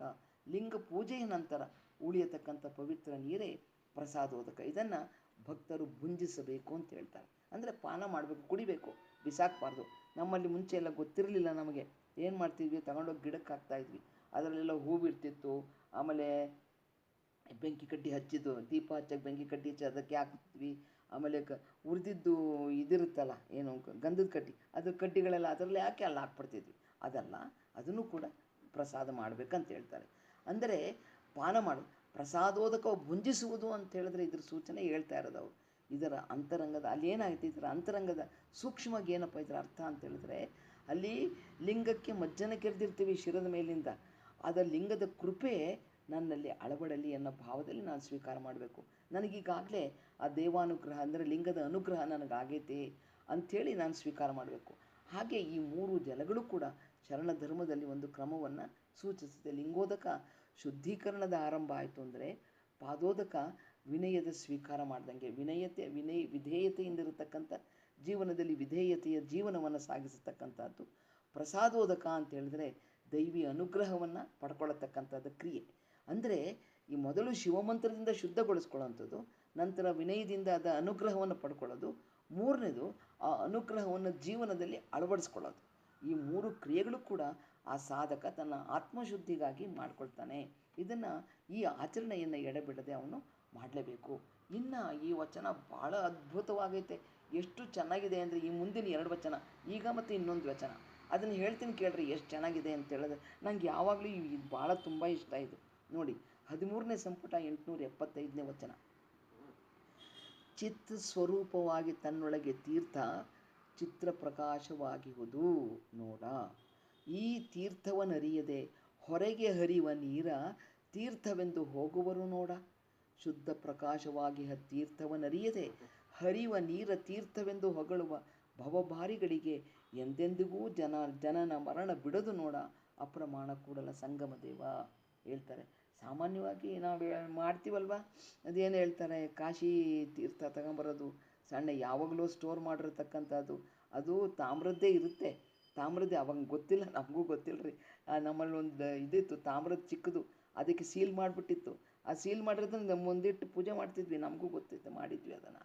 ಹಾಗೆ ಅಲ್ಲಿ ಹೇಳ್ತಾರೆ, ಈ ಸಾಮಾನ್ಯವಾಗಿ ತೀರ್ಥ ಅಂದಿದ ತಕ್ಷಣ ನದಿ ನೀರು, ಅದೇ ಸರೋವರ, ಪವಿತ್ರ ಸ್ಥಳಗಳಲ್ಲಿ ಸಿಗತಕ್ಕಂಥ ಏನೋ ಅವ್ರು ಕೊಟ್ಟಿದ್ದ ತೀರ್ಥ ಅಂತ ತಗೊಂಬಂದ್ಬಿಡ್ತೀವಲ್ವ, ಅದನ್ನಲ್ಲಿ ಹೇಳ್ತಾರೆ. ಆದರೆ ಇಲ್ಲಿ ಹೇಳ್ತಕ್ಕಂಥ ತೀರ್ಥ ಹೊರಗಿನ ನೀರಲ್ಲ, ಅದು ಜೀವಿಯೊಳಗಿನ ಚಿತ್ ಸ್ವರೂಪವಾಗಿರತಕ್ಕಂಥ ಒಂದು ಪ್ರಕಾಶ ಸ್ವರೂಪವಾಗಿರತಕ್ಕಂಥದ್ದು. ವಚನದ ಮೊದಲನೇ ಸಾಲಲ್ಲೇ ಹೇಳ್ತಿದ್ದಾರೆ ನೋಡಿ, ಚಿತ್ ಸ್ವರೂಪವಾಗಿ ತನ್ನೊಳಗೆ ತೀರ್ಥ ಚಿತ್ ಪ್ರಕಾಶವಾಗಿರುವುದು ಅಂತ ಹೇಳಿದ್ರು. ಅಂದರೆ ನಿಜವಾದ ತೀರ್ಥ ಸಾಧಕನ ಸಾಧನೆಯನ್ನು ಮಾಡ್ತಿರ್ಬೇಕಾದ್ರೆ ಸಾಧಕನೊಳಗಿನ ಚೈತನ್ಯವೇ ಅದರಲ್ಲಿ ಚೈತನ್ಯಾಕಾಶ ರೂಪದಲ್ಲಿ ಅಲ್ಲಿ ಅಡಗೈತಿ. ಚಿತ್ ಪ್ರಕಾಶ ಅದು ಎಂದಿಗೂ ಒಳಗಡೆ ಚೈತನ್ಯ ಸ್ವರೂಪವಾಗಿದೆ, ಪ್ರಕಾಶವನ್ನು ನಾನು ಪ್ರಕಾಶವನ್ನು ಕಾಣಲಿಕ್ಕೆ ನನಗೆ ಯಾಕೆ ಆಗ್ತಿಲ್ಲ ಅಂದರೆ ಪರದೆ ಹಾಕ್ಬಿಟ್ಟಿದ್ದೀನಿ. ಹೆಂಗಂದರೆ ದೊಡ್ಡ ಚಪ್ಪಡಿ ಕಲ್ಲು ಹೇಳ್ಬಿಟ್ಟಿದ್ದೀನಿ ರೀ. ಚಪ್ಪಡಿ ಕಲ್ಲನ್ನು ಹೇರಿದ್ರೆ ಒಳಗಡೆ ಇರತಕ್ಕಂಥ ಪ್ರಕಾಶ ಹೊರಗೆ ಬರಲಿಕ್ಕೆ ಹೆಂಗೆ ಸಾಧ್ಯ ಅಲ್ವಾ? ಹಂಗೆ ಮಾಡ್ಕೊಂಬಿಟ್ಟಿದ್ದೀನಿ ನಾನು. ನನ್ನ ಮನಸ್ಸಿನ ಆಳದಲ್ಲಿ ಪ್ರಕಾಶ ಭಾಳ ಚೈತನ್ಯವಾಗಿ ಅದು ಪ್ರಕಾಶಿಸ್ತಾ ಇದೆ. ಆ ಚೈತನ್ಯ ಅದು ನಾನು ಏನು ಮಾಡ್ತೀನಿ ನನಗೆ ಗೊತ್ತಾಗ್ತಾ ಇಲ್ಲ.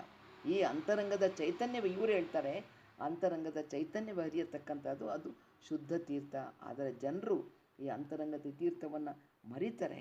ಆ ನೀರು ಬೇರೆ ನೀರನ್ನು, ಹೊರಗಿನ ನೀರನ್ನು ತೀರ್ಥ ಅದು ನೋಡಿದ್ದೀವಲ್ಲ ನಾವು, ಹಿಂಗೆ ತಗೊಂಡು ತಲೆ ಮೇಲೆ ಹಿಂಗೆ ಹಾಕ್ಕೊಂತಾರೆ. ಅದಲ್ಲ ಬಹಳ ವಿನೀತ ಭಾವದಿಂದ ಪೂರ್ತಿ ನನ್ನನ್ನು ನಾನು ಬಗ್ಗಿಸಿ ನಾನಲ್ಲಿ ತೀರ್ಥವನ್ನು ಅಂದರೆ ಪಾದೋದಕವನ್ನು ಸ್ವೀಕಾರ ಮಾಡಬೇಕು. ಆ ತೀರ್ಥವನ್ನು ಅರಿಯದೆ ಹೊರಗೆ ಹರಿಯತಕ್ಕಂಥ ಜಲವನ್ನು, ನೀರನ್ನು ತೀರ್ಥ ಅಂತ ಹೋಗ್ತಾರಲ್ಲ, ಅದರಲ್ಲಿ ಅವರ ಅಜ್ಞಾನ ತೋರಿಸುತ್ತೆ ಅಂತ ಹೇಳ್ತಾರೆ. ನದಿಗಳಲ್ಲಿ ಹರಿಯತಕ್ಕಂಥ ನೀರು ದೇಹವನ್ನು ಹೇಳ್ತಾರ, ಮೀಪರೆ ಪೋಪರೆ ಪಾಪವೇನದು ಕೆಸರೆ, ಮೀಪರೆ ಮೈಯ ಮಲಪೋಪದಲ್ಲದೆ ಪಾಪಲೇಪವಾಗಿರುವುದು ಸರ್ವಜ್ಞ. ಅಲ್ಲಿ ಹೋಗಿ ಮುಳುಗಾಕ್ದೆ ಅಂತ ಹೇಳಿದ್ರೆ ಪಾಪ ಎಲ್ಲ ಪರಿಹಾರ ಆಯಿತು, ರಿನ್ಯೂ ಮಾಡ್ಕೊಂಬರೋವಂಥದ್ದು, ಇನ್ನೊಂದ್ಸರಿ ಬೇರೆ ಪಾಪ ಮಾಡ್ತೇನೆ ಅಂತ. ಹಾಗೆ ಮೀಪರೆ ಪೋಪರೆ ಅಂದರೆ ಸ್ನಾನ ಮಾಡಿದ್ರೆ ಹೋಗುತ್ತೇನು, ನನ್ನ ಶರೀರದ ಮಲ ಹೋಗುತ್ತೆ, ಕ್ಲೀನ್ ಆಗುತ್ತೆ ಅಷ್ಟೇ. ಶಾಂಪು ಗಿಂಪು ಸೋಪು ಗಿಂಪು ಹಾಕ್ಕೊಂಡ್ರೆ ಶುದ್ಧ ಆಗುತ್ತೆ, ಕೈ ಕೊಳೆ ಆಗಿರುತ್ತೆ ಸರಿ. ಅದ್ರ ಒಳಗಡೆ ಒಬ್ಬರನ್ನ ಕೊಲೆ ಮಾಡಿರೋದಿರ್ಬೋದು, ಒಬ್ಬರಿಗೆ ದ್ವೇಷ ಮಾಡಿರೋದಿರ್ಬೋದು, ಒಬ್ಬರಿಗೆ ನಂಬಿಕೆ ದ್ರೋಹ ಮಾಡಿರೋದಿರ್ಬೋದು, ಇವೆಲ್ಲ ಕಳ್ಕೊಳ್ಳಿಕ್ಕೆ ಸಾಧ್ಯ ಆಗುತ್ತಾ? ಇಲ್ಲ ಅಂತ ಹೇಳ್ತಾರೆ. ಅದಕ್ಕಲ್ಲಿ ಇವೆಲ್ಲವೂ ಕೂಡ ಶುದ್ಧವಾಗಿರತಕ್ಕಂಥ, ಅದನ್ನು ಪವಿತ್ರವಾಗಿರತಕ್ಕಂಥ ತೀರ್ಥವನ್ನು ಸರಿಯಾದ ರೀತಿಯಲ್ಲಿ ನನ್ನೊಳಗಡೆ ಇರತಕ್ಕಂಥದ್ದನ್ನು ಸರಿಯಾಗಿ ಅರ್ಥೈಸ್ಕೊಳ್ಳದೆ ಹೊರಗಿಕ್ಕೆ ನಾನು ಹೋಗ್ತೀನಲ್ಲ, ಅದು ಎಷ್ಟು ಮಟ್ಟಿಗೆ ಅನ್ನೋದನ್ನು ಹೇಳ್ತಾರೆ. ಎಷ್ಟು ಮಟ್ಟಿಗೆ ಸರಿ, ಇದು ನಾನು ಸರಿಯಾಗಿ ತಿಳ್ಕೊಳ್ಳಿಲ್ಲ ಅಂತ ಹೇಳಿದ್ರೆ, ನನ್ನಲ್ಲಿರತಕ್ಕಂಥ ಜ್ಞಾನದ ಬೆಳಕನ್ನು ಸರಿಯಾಗಿ ಅರ್ಥಕೊಳ್ಳಿಲ್ಲ ಅಂತ ಹೇಳಿದ್ರೆ ನನಗೆ ಶಿವತತ್ವ ಅನುಭವಕ್ಕೆ ಬರಲಿಕ್ಕೆ ಸಾಧ್ಯ ಇಲ್ಲ. ಆ ತತ್ವವನ್ನು ಯಾರು ಅರಿಯೋದೇ ಕೇವಲ ಹೊರಗಿನ ನೀರನ್ನು ತೀರ್ಥ ಅಂತ ಅಂದ್ಕೊಂಡು ಮಾಡ್ತಾರಲ್ಲ, ಅವರು ಜೀವನದಲ್ಲಿ ನಿಜವಾಗಿಯೂ ಕೂಡ ಸಾಮರಸ್ಯದ ನಿಲುವನ್ನು ಪಡ್ಕೊಳ್ಳಿಕ್ಕೆ ಸಾಧ್ಯ ಆಗೋದಿಲ್ಲ. ಅದಕ್ಕೆ ಈ ವಚನದಲ್ಲಿ ಹೇಳ್ತಾರೆ, ಹರಿಯುವ ನೀರ ತೀರ್ಥವೆಂದು ಹೋಗುವ ಭವಭಾರಿಗಳಿಗೆ ಎಂದೆಂದಿಗೂ ಜನನ ಮರಣ ಬಿಡೋದು ಅಂತ ಹೇಳ್ತಾರೆ. ಬರ್ತಾ ಇರ್ತಾರೆ, ನಾನು ಯಾವುದಾದ್ರೂ ಒಂದು ಇಲ್ಲ ಚಿಂತನೆ ಮಾಡಿದ್ವೇನೋ, ಏನಾದರೂ ಒಂದು ಆಸೆಪಟ್ಟು ನಾನು ತಗೋತೀನಿ ಅಂದರೆ ಮುಂದಿನ ಜನ್ಮಕ್ಕೆ ಕಾರಣ ಅಂತ. ಮುಂದಿನ ಜನ್ಮಕ್ಕೆ ನನಗೆ ಅಂದ್ರೇನು, ಈಗಲೇ ನಾನು ಒಂದು ಮನೋಭಾವದಿಂದ ಸಾಕು ನನಗೆ ಅನ್ನೋ ಭಾವ ನನ್ನಲ್ಲಿ ಇತ್ತು ಅಂತ ಹೇಳಿದ್ರೆ ನನಗೆ ಈಗಲೇ ನಮಗೆ ಅರ್ಥ ಆಗಿಬಿಡುತ್ತೆ ಏನೇನು ಬೇಕು ಬೇಡಗಳು ನಮ್ಮಲ್ಲಿದ್ದಾವಲ್ಲ, ಇನ್ನೂ ಏನು ಬೇಕು ಅಂತಿದ್ದೀವಿ ಅಂದರೆ ಇನ್ನೊಂದು ಜನ್ಮ ಬರ್ತೀನಿ ನಾನು ಅಂತ ಇದನ್ನು ಪರಿಹಾರ ಮಾಡ್ಕೊಳ್ಳಿಕ್ಕೆ ಸಾಕು ಅಂತೀನಲ್ಲ, ಅವಾಗ ನನಗೆ ಮುಂದಿನ ಜನ್ಮ ಇತ್ತು ಅಂದರೆ ನಾವೇ ಅರ್ಥ ಮಾಡ್ಕೋಬೋದು. ಇದೆಲ್ಲ ಈ ನೋಡಿದ್ವಲ್ಲ, ಸಂಚಿತ ಪ್ರಾರಬ್ಧ ಆಗಾಮಿ, ಇವೆಲ್ಲ ಆಗಾಮಿಯಾಗಿ ಇಟ್ಕೊಂಡು ಬಿಡ್ತೀವಿ. ಸಂಚಿತವಾಗಿ ಪ್ರಾರಬ್ಧವಾಗಿರೋದನ್ನು ನಾವು ಅನುಭವಿಸ್ತಿದ್ದೀವಿ. ಇನ್ನೂ ಕೂಡ್ಕೊಂಡ್ಬಿಟ್ರೆ ಮುಂದೆ ನಾನು ಅನುಭವಿಸ್ಲಿಕ್ಕೆ ಬರಲೇಬೇಕು. ಇನ್ನೊಂದು ಜೀವ ಯಾವುದು ಈ ಜೀವ ತಗೊಂಡು ಬರ್ತೀವೋ ಬರಲೇಬೇಕಾಗತ್ತೆ. ಅದಕ್ಕಲ್ಲಿ ಹೇಳ್ತಾರೆ, ಇದರಿಂದ ನನಗೆ ಮುಕ್ತಿ ಸಿಗೋದಿಲ್ಲ, ಇದು ನನ್ನ ಅಜ್ಞಾನದ ಫಲವಾಗಿ ಜನನ ಮರಣಕ್ಕೆ ಮತ್ತೆ ಬಂದು ಸೇರಬೇಕಾಗತ್ತೆ. ಇಲ್ಲಿ ಆ ಒಂದು ನಾನು ಈ ದೈವಿ ಚೈತನ್ಯ ಏನು, ಅದು ಒಂದು ಆನುಭಾವಿಕ ನೆಲೆಯಲ್ಲಿ ನನ್ನ ಅಂತರಂಗದಲ್ಲಿ ಅನುಭವದ ನೆಲೆಯಲ್ಲಿ ನನಗೆ ಕಾಣುತ್ತಲ್ಲ, ಅದೆಲ್ಲವೂ ಕೂಡ ನಾನು ಸಕಾರವಾಗಿ ನಾನು ಆಚರಣೆ ಮಾಡಿದ್ದೇ ಆಯಿತು ಅಂತ ಹೇಳಿದ್ರೆ ಅದೇನಾಗುತ್ತೆ, ನನಗೆ ಏನು ತೈಲಧಾರೆಯಂತೆ ಅಂತ. ಸಾವಕಾಶ ರೀ, ತೈಲಧಾರೆ ಅಂದರೆ ಎಣ್ಣೆಯನ್ನು ಹಾಕಿದ್ರೆ ಸಾವಕಾಶ ಹೋಗ್ತಿರ್ತೈತೆ, ಅದು ಗಟ್ಟಿ ಇದ್ರೆ ಇನ್ನೂ ನಿಧಾನಕ್ಕೆ ಹೋಗುತ್ತೆ. ಅದು ತುಪ್ಪ ನೋಡಿ ನಿಧಾನಕ್ಕೆ ಹೋಗುತ್ತೆ ಅಲ್ವಾ, ಹರಳೆಣ್ಣೆ ನಿಧಾನಕ್ಕೆ ಹೋಗುತ್ತೆ, ಕಡಲೆಕಾಯಿ ಎಣ್ಣೆ ಇರ್ಬೋದು, ಕೊಬ್ಬರಿ ಎಣ್ಣೆ ಇರ್ಬೋದು, ದಬಾರಂತ ಸುರಿದು ಬಿಡುತ್ತೆ. ಹಾಗೆ ತೈಲಧಾರೆಯಂತೆ ಆ ಪರಮಾತ್ಮನ ಒಂದು ಪ್ರಕಾಶ, ಪರಮಾತ್ಮನ ಚೈತನ್ಯ ನನ್ನ ಅಂತರಂಗಕ್ಕೆ ಬೆಳಕಾಗಿ ಸಾವಕಾಶ ಹರ್ಕೋತ ಬರ್ತೈತೆ ಇವೆಲ್ಲ ನಾನು ಮಾಡಿದ್ರೆ ಅಂತ ಹೇಳ್ತಾರೆ. ಇದು ಆ ದೈವಿ ಚೈತನ್ಯ ಅಳತೆ ಇಲ್ಲರಿ. ನನ್ನ ಸಾಧನೆಗೆ ಪೂರಕವಾಗಿ ನನಗದು ಸಿಗುತ್ತೆ. ಅದು ಹೊರಗಿನ ಆಚರಣೆಯಿಂದ ಸಿಗಲಿಕ್ಕೆ ಸಾಧ್ಯ ಇಲ್ಲ. ಅದನ್ನು ಅನುಭವಿಸ್ಲಿಕ್ಕೆ ಸಾಧಕನ ಅಂತರಂಗವೂ ಕೂಡ ಸರಿಯಾಗಿರಬೇಕು. ನಾನು ಮಾಡ್ತೀನಿ ಅನ್ನೋ ಭಾವ ನನಗೆ ಬಂದಾಗ ನಾನು ಇದನ್ನು ಮಾಡಬಲ್ಲೆ, ನಾನು ಮಾಡಲೇಬೇಕು ಇದನ್ನು ನನ್ನ ಜೀವನದಲ್ಲಿ ಅಂತ ಅಂದ್ಕೊಂಡಾಗ ಮಾತ್ರ ಅವನು ಇದನ್ನು ಪಡ್ಕೊಳ್ಳಿಕ್ಕೆ ಸಾಧ್ಯ ಆಗುತ್ತೆ. ಇದಂತೂ ಬೊಂಬಾಟ್ ವಚನ. ಇದು ತುಂಬ ಅದ್ಭುತವಾಗಿರತಕ್ಕಂಥದ್ದು ನೋಡ್ರಿ. 13ನೇ ಸಂಪುಟ 876ನೇ ವಚನ.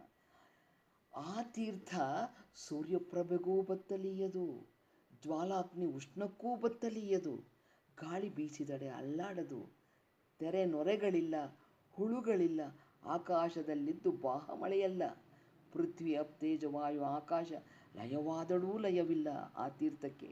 ಅಂಥ ಚಿತ್ ಪ್ರಕಾಶ ತೀರ್ಥವ ಮಹಾಶರಣ ಬಲ್ಲನಲ್ಲದೆ ಮಿಕ್ಕ ಭವಭಾರಿಗಳೆತ್ತ ಬಲ್ಲರು ನೋಡ ಅಪ್ರಮಾಣ ಕೂಡಲ ಸಂಗಮ ದೇವ. ಇದು ನೋಡ್ರಿ, ಯಾಕೆ ನನಗೆ ಯಾವಾಗಲೂ ಇದೆ ಅನಿಸುತ್ತೆ ಅಂದರೆ, ಗುರುವಿಗೆ ಕೊಟ್ಟತಕ್ಕಂಥ, ಗುರುವಿಗೆ ಏನು ಮಹತ್ವವನ್ನು ಕೊಡ್ತೇವೆ ಪಾದೋದಕ್ಕೂ ಕೊಡ್ಬೇಕ್ರಿ. ಅದಕ್ಕಲ್ಲಿ ಹೇಳ್ತಾರೆ, ಇಲ್ಲಿ ಹೇಳ್ತಾರೆ ನೋಡಿ, ಆ ತೀರ್ಥಕ್ಕೆ ಸಮನಾಗಿರ್ತಕ್ಕಂಥದ್ದು ಬೇರೆ ಇಲ್ಲ ಅಂತ ಹೇಳ್ತಾರೆ. ಗುರುವಿಗೂ ಹಂಗೆ ತಾನೇ ನಾವು ಹಾಗೆ ಅಂದರೆ ಇದನ್ನು ಕೂಡ ವಿಸ್ತಾರವಾಗಿ ಅರ್ಥ ಮಾಡ್ಕೊಳ್ಬೇಕು ನಾವು. ಅದು ಬಿಟ್ಬಿಟ್ಟು ಸುಮ್ಮನೆ ಒಂದು ಏನೋ ಕಡಿಮೆ ಸಮಯದಲ್ಲಿ ಏನೋ ಹೇಳ್ಬಿಡುವಂಥದ್ದಲ್ಲ. ಎಷ್ಟು ಚೆನ್ನಾಗಿ ಹೇಳ್ತಾರೆ ನೋಡಿ ಇದನ್ನು. ಅಂತರಂಗದ ತೀರ್ಥದ ತತ್ವ, ಅಂತರಂಗದಲ್ಲಿ ಯಾವ ರೀತಿ ಇದೆ ಪಾದೋದಕ ತತ್ವ ನನ್ನೊಳಗಡೆ ಆಚರಣೆ ಮಾಡೋದ್ರಿಂದ ಯಾವ ರೀತಿ ನನ್ನಲ್ಲಿ ಕ್ರೋಢೀಕರಣ ಆಗಿರುತ್ತೆ ಅನ್ನೋದನ್ನು ಇದು ಭಾಳ ಗಂಭೀರವಾಗಿ ಹೇಳ್ತಾ ಇದ್ದಾರೆ. ತೀರ್ಥ ಅಂತ ಅಂದದು ಹಿಂದಿನ ದಸೆ ಏನು ಹೇಳಿದ್ರು, ಹರಿಯೋ ನದಿ ತೀರ್ಥ ಅಲ್ಲ ಅಂತ ಹೇಳಿದ್ರು. ಆ ತೀರ್ಥ ನದಿ ಇರ್ಬೋದು, ಸರೋವರ ಇರ್ಬೋದು, ಪವಿತ್ರ ಸ್ಥಳದಲ್ಲಿ ದೊರೆಯತಕ್ಕಂಥ ನೀರು ಅಲ್ಲ. ಅದು ಜೀವಿಯೊಳಗಿನ ಯಾರು ಸಾಧಕ ಇರ್ತಾನಲ್ಲ ಅವನ ಚಿತ್ ಪ್ರಕಾಶ ಸ್ವರೂಪವಾಗಿರತಕ್ಕಂಥದ್ದೇ ತೀರ್ಥ. ಆ ತೀರ್ಥ ಭೌತಿಕ ಪ್ರಾಕೃತಿಕ ನಿಯಮಗಳಿಗೆ ಒಳಪಟ್ಟದ್ದಲ್ಲ. ಈಗ ಹೇಳ್ತೀವಿ ನೋಡಿ, ಚೇಂಜ್ ಆಗುತ್ತೆ, ಎಲ್ಲವೂ ಬದಲಾವಣೆ ಆಗುತ್ತೆ. ಇದು ಬದಲಾಗೋದಿಲ್ಲ, ಬದಲಾಗೋದಕ್ಕೆ ಸಾಧ್ಯನೇ ಇಲ್ಲ, ಯಾವಾಗಲೂ ಇರತಕ್ಕಂಥದ್ದು ಇದನ್ನು ಅಂತ ಹೇಳ್ತಾರೆ. ಈ ತೀರ್ಥ ಸೂರ್ಯಪ್ರಭೆಗೂ ಬತ್ತಲೀಯದು. ಈಗಾಗಲೇ ಸೆಕೆ ಶುರುವಾಯಿತು, ಸ್ವಲ್ಪ ಆಗಲೇ ಎಲ್ಲ ಶುರುವಾಯ್ತು ನೋಡ್ರಿ. ಏನು ಫ್ಯಾನ್ ಶುರುವಾಯಿತು, ಆಮೇಲೆ ಬಟ್ಟೆಗಳು ಚೇಂಜ್ ಆದವು, ಕಾಟನ್ ಬಟ್ಟೆ ಹಾಕೊಳ್ಳೋಕೆ ಶುರು ಮಾಡಿದ್ವಿ, ಫ್ಯಾನ್ಗಳು ಓಡ್ಲಿಕ್ಕೆ ಶುರು ಮಾಡಿದ್ವು. ಯಾಕೆ? ಪ್ರಕೃತಿ ಚೇಂಜ್ ಆಯ್ತಲ್ಲ, ನಾನು ಬದಲಾಗಬೇಕಲ್ವ. ಅದಕ್ಕಲ್ಲಿ ಹೇಳ್ತಾರೆ, ಆ ಸೂರ್ಯಪ್ರಭೆಗೆ ಏನಾಗುತ್ತೆ, ಈಗೇನೋ ಬಟ್ಟೆ ನೋಡಿ ಬೆಳಗ್ಗೆ ಒಂದು ತಾಸಿಗೆಲ್ಲ ಒಣಕೊಂಡ್ಬಿಡ್ತಾವೆ, ಒಳಗಡೆನೇ ಒಣಗಾಕ್ರಿ ಒಣಕಂತ ಅಂದರೆ ಸೂರ್ಯನ ಪ್ರಖರ ಶಾಖೆ ಇದೆಯಲ್ಲ ಎಲ್ಲವನ್ನು ಒಣಗಿಸ್ಬಿಡುತ್ತೆ. ಆ ಶಾಖೆಗೂ ಕೂಡ ನನ್ನ ಅಂತರಂಗದಲ್ಲಿರತಕ್ಕಂಥ ಪಾದೋದಕ ಬತ್ತಲೀಯದು. ಸೂರ್ಯನ ಬಿಸಿಲಿನಿಂದ ಈಗ ಹಪ್ಪಳ ಸಂಡಿಗೆ ಎಲ್ಲ ಜಾಸ್ತಿ ಮಾಡ್ತಾರೆ, ಹೌದಲ್ವಾ? ಅದಕ್ಕಲ್ಲಿ ಹೇಳ್ತಾರೆ, ಹಂಗಿರತಕ್ಕಂಥದ್ದು ಒಣಗಿಸಿ ವರ್ಷ ಪೂರ್ತಿ ಇಟ್ಕೋತಾರಲ್ಲ, ಅದಕ್ಕಲ್ಲಿ ಹೇಳ್ತಾರೆ ಆ ಸೂರ್ಯನ ಪ್ರಭೆ ಎಷ್ಟು ಅದನ್ನು ಎಳೆದ್ರು, ನಿನ್ನೆ ದಿವಸ ಹೇಳಿದ್ರು ನೋಡ್ರಿ, ಅಲ್ಲಿಂದ ಬರಬೇಕಾದ್ರೆ ಸಾಕಷ್ಟು ಒಂದು 8 ಸೆಕೆಂಡ್ ಏನೋ ಬೇಕು. ಆಮೇಲೆ ತಿರ್ಗಾ ಇನ್ನು ಮುಂದಕ್ಕೆ ಬರಬೇಕಾದ್ರೆ 3 ಲಕ್ಷ ಕಿಲೋಮೀಟ್ರ್ ಬರಲಿಕ್ಕೆ 3 ಸೆಕೆಂಡ್ ಏನೋ ಬೇಕು, ಇನ್ನು ಜಾಸ್ತಿ ಅಂದರೆ ಆ ಪ್ರಖರ ಶಾಖೆ ಎಷ್ಟು ಅದ್ಭುತವಾಗಿರ್ತೈತೆ ನೋಡ್ರಿ. ಅದು ಏನು ನಾವು ಒಲೆ ಹಚ್ಚಿ ಒಂದು ಸ್ವಲ್ಪ ಬೆಂಕಿ ಹಿಡಿದ್ರೆ ಎಷ್ಟು ಇದಾಗುತ್ತೆ ನೋಡಿ, ಹಾಗೆ ಅದಕ್ಕಿನ್ನ ಭಾಳ ಶಾಖ ಉಳ್ಳತಕ್ಕಂಥದ್ದು. ಹಾಗೆ ಈ ನನ್ನ ಅಂತರಂಗದಲ್ಲಿ ಉದ್ಭವ ಆಗತಕ್ಕಂಥ ಪಾದೋದಕ ಸೂರ್ಯನ ಬಿಸಿಲಿನಿಂದ, ಸೂರ್ಯನ ಶಾಖದಿಂದ ಆವಿಯಾಗಲಿಕ್ಕೆ ಸಾಧ್ಯ ಇಲ್ಲ. ಯಾಕೆ ಅಂತ ಹೇಳಿದ್ರೆ, ಆ ಚಿತ್ ಪ್ರಕಾಶ ತೀರ್ಥ ಆತ್ಮಚೈತನ್ಯ ಜೊತೆ ಇರ್ತೈತದು. ಯಾವಾಗಲೂ ಕೂಡ ಹೊರಗಿನ ಉಷ್ಣದಿಂದ, ಹೊರಗಿನ ಶಾಖದಿಂದ ಅದು ಕ್ಷೀಣಿಸೋದಿಲ್ಲ, ಅದು ಮಾಯ ಆಗೋದಿಲ್ಲ. ಅದು ಸದಾ ನಿತ್ಯವಾಗಿರತಕ್ಕಂಥ ಆಧ್ಯಾತ್ಮಿಕ ಶಕ್ತಿ. ಅದು ಸದಾಕಾಲ ಚಲನಾತ್ಮಕವಾಗಿರತಕ್ಕಂಥದ್ದು, ನನ್ನ ಶರೀರದಲ್ಲಿ ಸದಾಕಾಲ ಹರಿಯತಕ್ಕಂಥದ್ದು, ಯಾವ ಬದಲಾವಣೆ ಇಲ್ಲದೆ, ಯಾವುದಕ್ಕೂ ಒಳಗಾಗದೆ, ಯಾವುದಕ್ಕೂ ಅಂಟಿಕೊಳ್ಳದೆ ಇರತಕ್ಕಂಥ ಒಂದು ಚೈತನ್ಯ. ಅದು ಜ್ವಾಲಾಗ್ನಿ ಉಷ್ಣಕ್ಕೂ ಬತ್ತಲೀಯದು ಅಂತ. ಜ್ವಾಲಾಗ್ನಿ ದಗದಗ ಈಗೆಲ್ಲ ಉರಿತಿದೆ ನೋಡಿ, ಎಲ್ಲ ಬಂಕ್ಗಳನ್ನೆಲ್ಲ ಏನು ತೈಲ ಕೇಂದ್ರಗಳನ್ನೆಲ್ಲ ಸುಡ್ತಾ ಇದ್ದಾರೆ, ಬರೀ ಹೊಗೆ ಕಾಣ್ತಾ ಇದ್ದೀವಿ. ಅದರಲ್ಲೂ ಕೂಡ ಎಷ್ಟೊಂದು ನಷ್ಟ ಆಗ್ತಾ ಇದೆ. ಯಾಕೆ? ನಾನು ಅದನ್ನು ಯೋಚನೆ ಮಾಡ್ತೀನಿ, ಇವರು ಮಾನವ ಜೀವನದ ಮೌಲ್ಯವನ್ನೇ ಕಂಡಿಲ್ವಲ್ಲ. ಇಷ್ಟೊಂದೆಲ್ಲ ವಿಜ್ಞಾನಿಗಳು ಅಂತೆಲ್ಲ ಅಂತಾರೆ, ಇಷ್ಟೊಂದೆಲ್ಲ ಬರೀ ಮೂಲ ಚೈತನ್ಯವನ್ನೇ ಅರ್ಥ ಮಾಡ್ಕೊಳ್ಳಿಲ್ವಲ್ಲ ಇವರು. ಎದಕ್ಕಾಗಿ ನಾನು ಬಂದಿದ್ದೀನಿ, ಸಾರ್ಥಕ ಜೀವನ ಯಾವ ರೀತಿ ಮಾಡಬೇಕು, ಬಂದಿರೋದು ಎಷ್ಟು, ಅದರಲ್ಲಿ ಒಬ್ಬರನ್ನೊಬ್ಬರನ್ನ ಇದು ಸಾಯಿಸೋದ್ರಲ್ಲಿರ್ಬೋದು, ಅದು ಏನಿದೆ ಇದೆಲ್ಲ ಮಾಡ್ತಿರೋದು ಏನಕ್ಕೆ ಹೇಳ್ರಿ? ನನಗೊಂದು ಅಧಿಕಾರ ಬೇಕು, ನನ್ನದೇ ಎಲ್ಲವನ್ನೂ ಆಗಬೇಕು, ಸರ್ವಾಧಿಕಾರತ್ವ ಇದು ಐತಲ್ಲ, ಇದು ಬಹಳ ಹುಚ್ಚು ದೊರೆಯ ಹೇಳ್ತಾರಲ್ಲ, ಮೊಘಲನ ಹುಚ್ಚು ದೊರೆ ಮೊಘಲ ಏನು ತಿಲಕ ಯಾರೋ ಇದಾನಲ್ಲ, ಹಾಗೆ ಆಗದೆ ಇದು. ಒಬ್ಬೊಬ್ಬರು ಸೇರಿ ಒಂದೊಂದು ಅನಾಹುತವನ್ನು ಮಾಡ್ತಿದ್ದಾರೆ. ಎಷ್ಟೊಂದು ನಷ್ಟ ಆಗ್ತಾ ಇದೆ ಈ ಪ್ರಕೃತಿಯಲ್ಲಿ, ಹೌದಲ್ವಾ? ಅದನ್ನು ನಾವು ಒಂದೊಂದ್ಸರಿ ಬೇಜಾರಾಗ್ಬಿಡುತ್ತೆ. ಅಂದರೆ ಹಂಗಿರತಕ್ಕಂಥದ್ದು ನಾವು ಸಾಧನೆ ಮಾಡಿ ಆ ಪಾದೋದಕವನ್ನು ನನ್ನ ಅಂತರಂಗದಲ್ಲಿ ಪಡೀಬೇಕಾದ್ರೆ ಅದು ಎಷ್ಟು ಸಾಧನೆ ಮಾಡಿರಬೇಕು. ಅದು ಯಾವ ಉಷ್ಣಕ್ಕೂ ಕರಗೋದಿಲ್ಲ ಅಂತಾರೆ, ಒಣಗೋದಿಲ್ಲ ಅಂತಾರೆ. ಹೆಂಗಿರುತ್ತದು? ಅಕ್ಷಯವಾಗಿರುತ್ತೆ, ಕ್ಷಯಿಸದ ರೀತಿಯಲ್ಲಿ ಸದಾಕಾಲ ಒಂದೇ ನಿರಂತರವಾಗಿ ನಿಸ್ತರಂಗವಾಗಿರುತ್ತೆ ನಮ್ಮ ಅಂತರಂಗದಲ್ಲಿ ಅಂತ ಹೇಳ್ತಾರೆ. ಆಮೇಲೆ ಗಾಳಿ ಬೀಸಿದಡೆ ಅಳ್ಳಾಡೋದು, ಸೂರ್ಯನ ಪ್ರಖರ ಸೂರ್ಯನ ಬೆಳಕಿಗೂ ಅದು ಬತ್ತಲ್ಲ ಅಂದರೆ ಗಾಳಿ ಬೀಸಿದ್ರೆ ಅಳ್ಳಾಡೋದೇ ಇಲ್ಲ ಅಂತ.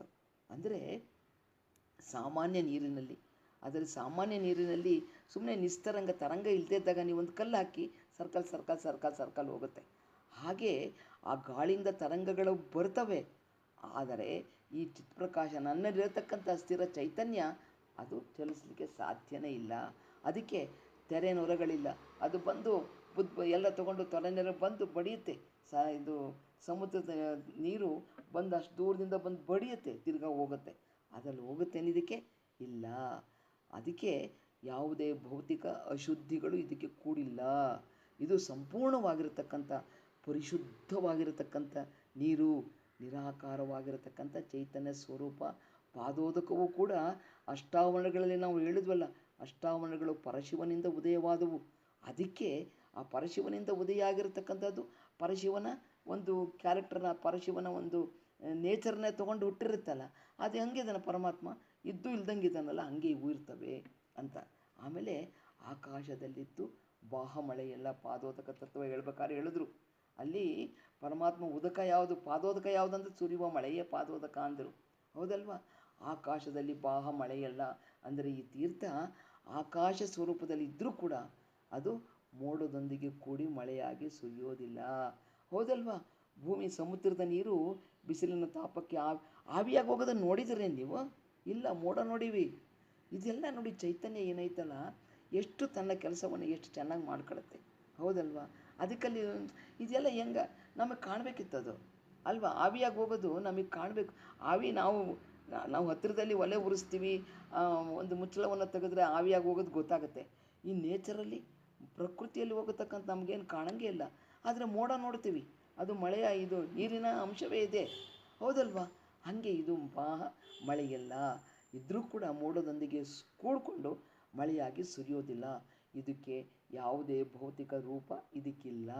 ಈ ತೀರ್ಥ ಹೊರಗಿನ ಪ್ರಕೃತಿಯ ಭಾಗವೂ ಅಲ್ಲ. ಯಾಕೆ? ಆ ಪರಮ ಚೈತನ್ಯದ ಪ್ರತಿರೂಪವೇ ತಾನಾಗೈತೆ ಅಂತ. ಹೀಗೆ ಪೃಥ್ವಿ, ಅಪ್ಪು, ತೇಜ, ವಾಯು, ಆಕಾಶ ಲಯವಾದಳು ಲಯವಿಲ್ಲ ಈ ತೀರ್ಥಕ್ಕೆ. ನೋಡ್ರಿ ಹೆಂಗೈತೆ ನೋಡಿ ಪಾದೋದಕ ಅಂತ ಹೇಳಿದ್ರೆ. ಇದು ಯಾವುದು ಕೂಡ ಪಂಚಮಹಾಭೂತಗಳು ಯಾವುದೇನ ಇರ್ಬೋದು, ಇದಕ್ಕೆ ಯಾವುದಕ್ಕೂ ಕೂಡ ಅವೆಲ್ಲ ಹೋಗುತ್ತೆ, ಇವತ್ತೆಲ್ಲ ನಾಳೆ ಎಲ್ಲ ಲಯ ಆಗತ್ತೆ. ಆದರೆ ಈ ತೀರ್ಥಕ್ಕೆ ಲಯ ಇಲ್ಲ ಅಂದ್ರೇನು? ಆ ಪರಮ ಚೈತನ್ಯದ ಪ್ರತಿರೂಪವೇ ಇದು ಅಂತ, ಹೌದಲ್ವಾ? ಹಂಗೆ ಅರ್ಥ ಮಾಡ್ಕೊಳ್ಬೋದು ನಾವು. ನಿತ್ಯ ಮತ್ತು ಪರಮ ಚೈತನ್ಯದ ಸ್ವರೂಪವೇ ಇದೆ ಈ ತೀರ್ಥವೇ ಆತ್ಮತತ್ವ, ಅದುವೇ ಶಿವತತ್ವ. ಈ ತೀರ್ಥವನ್ನು ಮಹಾಶರಣರು ಅರಿಯಬಲ್ಲರಲ್ಲದೆ. ಇದು ಸಾಧನೆ ಮಾಡಿ, ಯಾರು ಸಾಧನೆ ಮಾಡಿ ಒಂದು ಪಾದೋದಕದ ಮಹತಿಯನ್ನು ಅರ್ಥ ಮಾಡ್ಕೊಂಡಿರ್ತಾರೆ, ಯಾರು ಪಾದೋದಕದ ನಿಲುವಿನಲ್ಲಿ ತಮ್ಮೆಲ್ಲ ಕೆಲಸಗಳನ್ನು ಮಾಡ್ತಿರ್ತಾರೆ, ನೋಡೋದು, ಮಾಡೋದು, ಆಡೋದು, ಕಾಯ ವಾಚ ಮನಸ, ಯಾರು ಒಂದು ಸತ್ಯದ ನಿಲುವಿನಲ್ಲಿ ಇರ್ತಾರಲ್ಲ, ಅವರಲ್ಲಿ ಪಾದೋದಕದ ನಿಲುವು ನಿಸ್ತರಂಗವಾಗಿರುತ್ತೆ ಅನ್ನೋದನ್ನು ಕೂಡ ನಾವು ನೋಡ್ಕೊಳ್ಬೋದು. ಅದಕ್ಕೆ ಈ ನಮ್ಮಲ್ಲಿರತಕ್ಕಂಥ ನಮ್ಮಲ್ಲಿರತಕ್ಕಂಥ ಈ ಚೈತನ್ಯ ತೀರ್ಥವನ್ನು ಕೂಡ ನಾವು ಅನುಭವಿಸ್ಲಿಕ್ಕೆ ಸಾಧ್ಯ ಆಗುತ್ತೆ. ಅದಕ್ಕೆ ಅಂಥ ಚಿತ್ಪ್ರಕಾಶ ತೀರ್ಥವ ಮಹಾಶರಣ ಬಲ್ಲನಲ್ಲದೆ ಮಿಕ್ಕ ಭವಭಾರಿಗಳೆತ್ತ ಬಲ್ಲರು. ಬೇರೆಯವ್ರಿಗೇನು ಗೊತ್ತಾಗತ್ತೆ ರೀ? ಅದೇನೋ ಕೊಟ್ಟರು ತಿಂದರು ಮಾಡಿದ್ರು ಅಷ್ಟೇ. ಆದರೆ ಭವಭಾರಿಗಳು ಅಂತೇಳಿದ್ರೆ ಈ ಸಂಸಾರದ ಭಾರವನ್ನು ಹೊತ್ಕೊಂಡಿರತಕ್ಕಂಥವ್ರು ಯಾರವರು? ಅಜ್ಞಾನಿಗಳು. ಅವರಿಗೆ ಹೊರಗಡೆನೇ ಹುಡ್ಕೊಂಡು ಹೋಗ್ತಾರೆ, ಹೊರಗಡೆಯಲ್ಲಿರತಕ್ಕಂಥ ಗುಡಿಗಳೇ ಶ್ರೇಷ್ಠ. ಅಲ್ಲೇ ಹೋಗಿ ಅಲ್ಲೇ ತುರು ಹಾಕೋದು, ಅಲ್ಲೇ ಸುತ್ತಾಕೋದು, ಅಲ್ಲೇ ಅಡ್ಡು ಬೀಳೋದು, ಅಲ್ಲೇ ಕಾಸು ಕೊಡೋದು ಬರೋದು ಮಾಡ್ತಾರೆ. ಆದರೆ ತಮ್ಮಲ್ಲಿರತಕ್ಕಂಥ ಚೈತನ್ಯ ಆ ಪರಿಪೂರ್ಣತ್ವದ ನಿಲುವಿನಲ್ಲಿ ಪರಮನ ಒಂದು ಉದಾತ್ತೀಕರಣವಾಗಿರತಕ್ಕಂಥ ಒಂದು ಅಂಶಿಕ ರೂಪ ಇದೆ ಅನ್ನೋದನ್ನು ಅವರು ಮರಿತಾರೆ. ಆದ್ದರಿಂದ ಅವರಿಗೆ ಆತ್ಮಜ್ಞಾನ ದೊರೆಯಲಿಕ್ಕೆ ಸಾಧ್ಯ ಇಲ್ಲ. ಈ ಚಿತ್ಪ್ರಕಾಶ ತತ್ವ ಹೆಂಗಿದೆಯಪ್ಪ ಅಂತ ಹೇಳಿದ್ರೆ ಅಳತೆ ಇಲ್ಲದ ಪರಮ ಸತ್ಯ ಅಂತ ಹೇಳ್ತಾರೆ. ಹೌದಲ್ಲ? ಇಷ್ಟೇ ಅಂತ ಹೇಳ್ರಿ, ನಾನು ಎಷ್ಟು ಸಾಧನೆ ಮಾಡ್ತೀನಿ ಅಷ್ಟು ರೀತಿಯಲ್ಲಿ ನಾನು ಇದನ್ನು ನನ್ನ ಅಂತರಂಗದಲ್ಲಿ ಪಡ್ಕೊಳ್ಳಿಕ್ಕೆ ಸಾಧ್ಯ ಆಗುತ್ತೆ.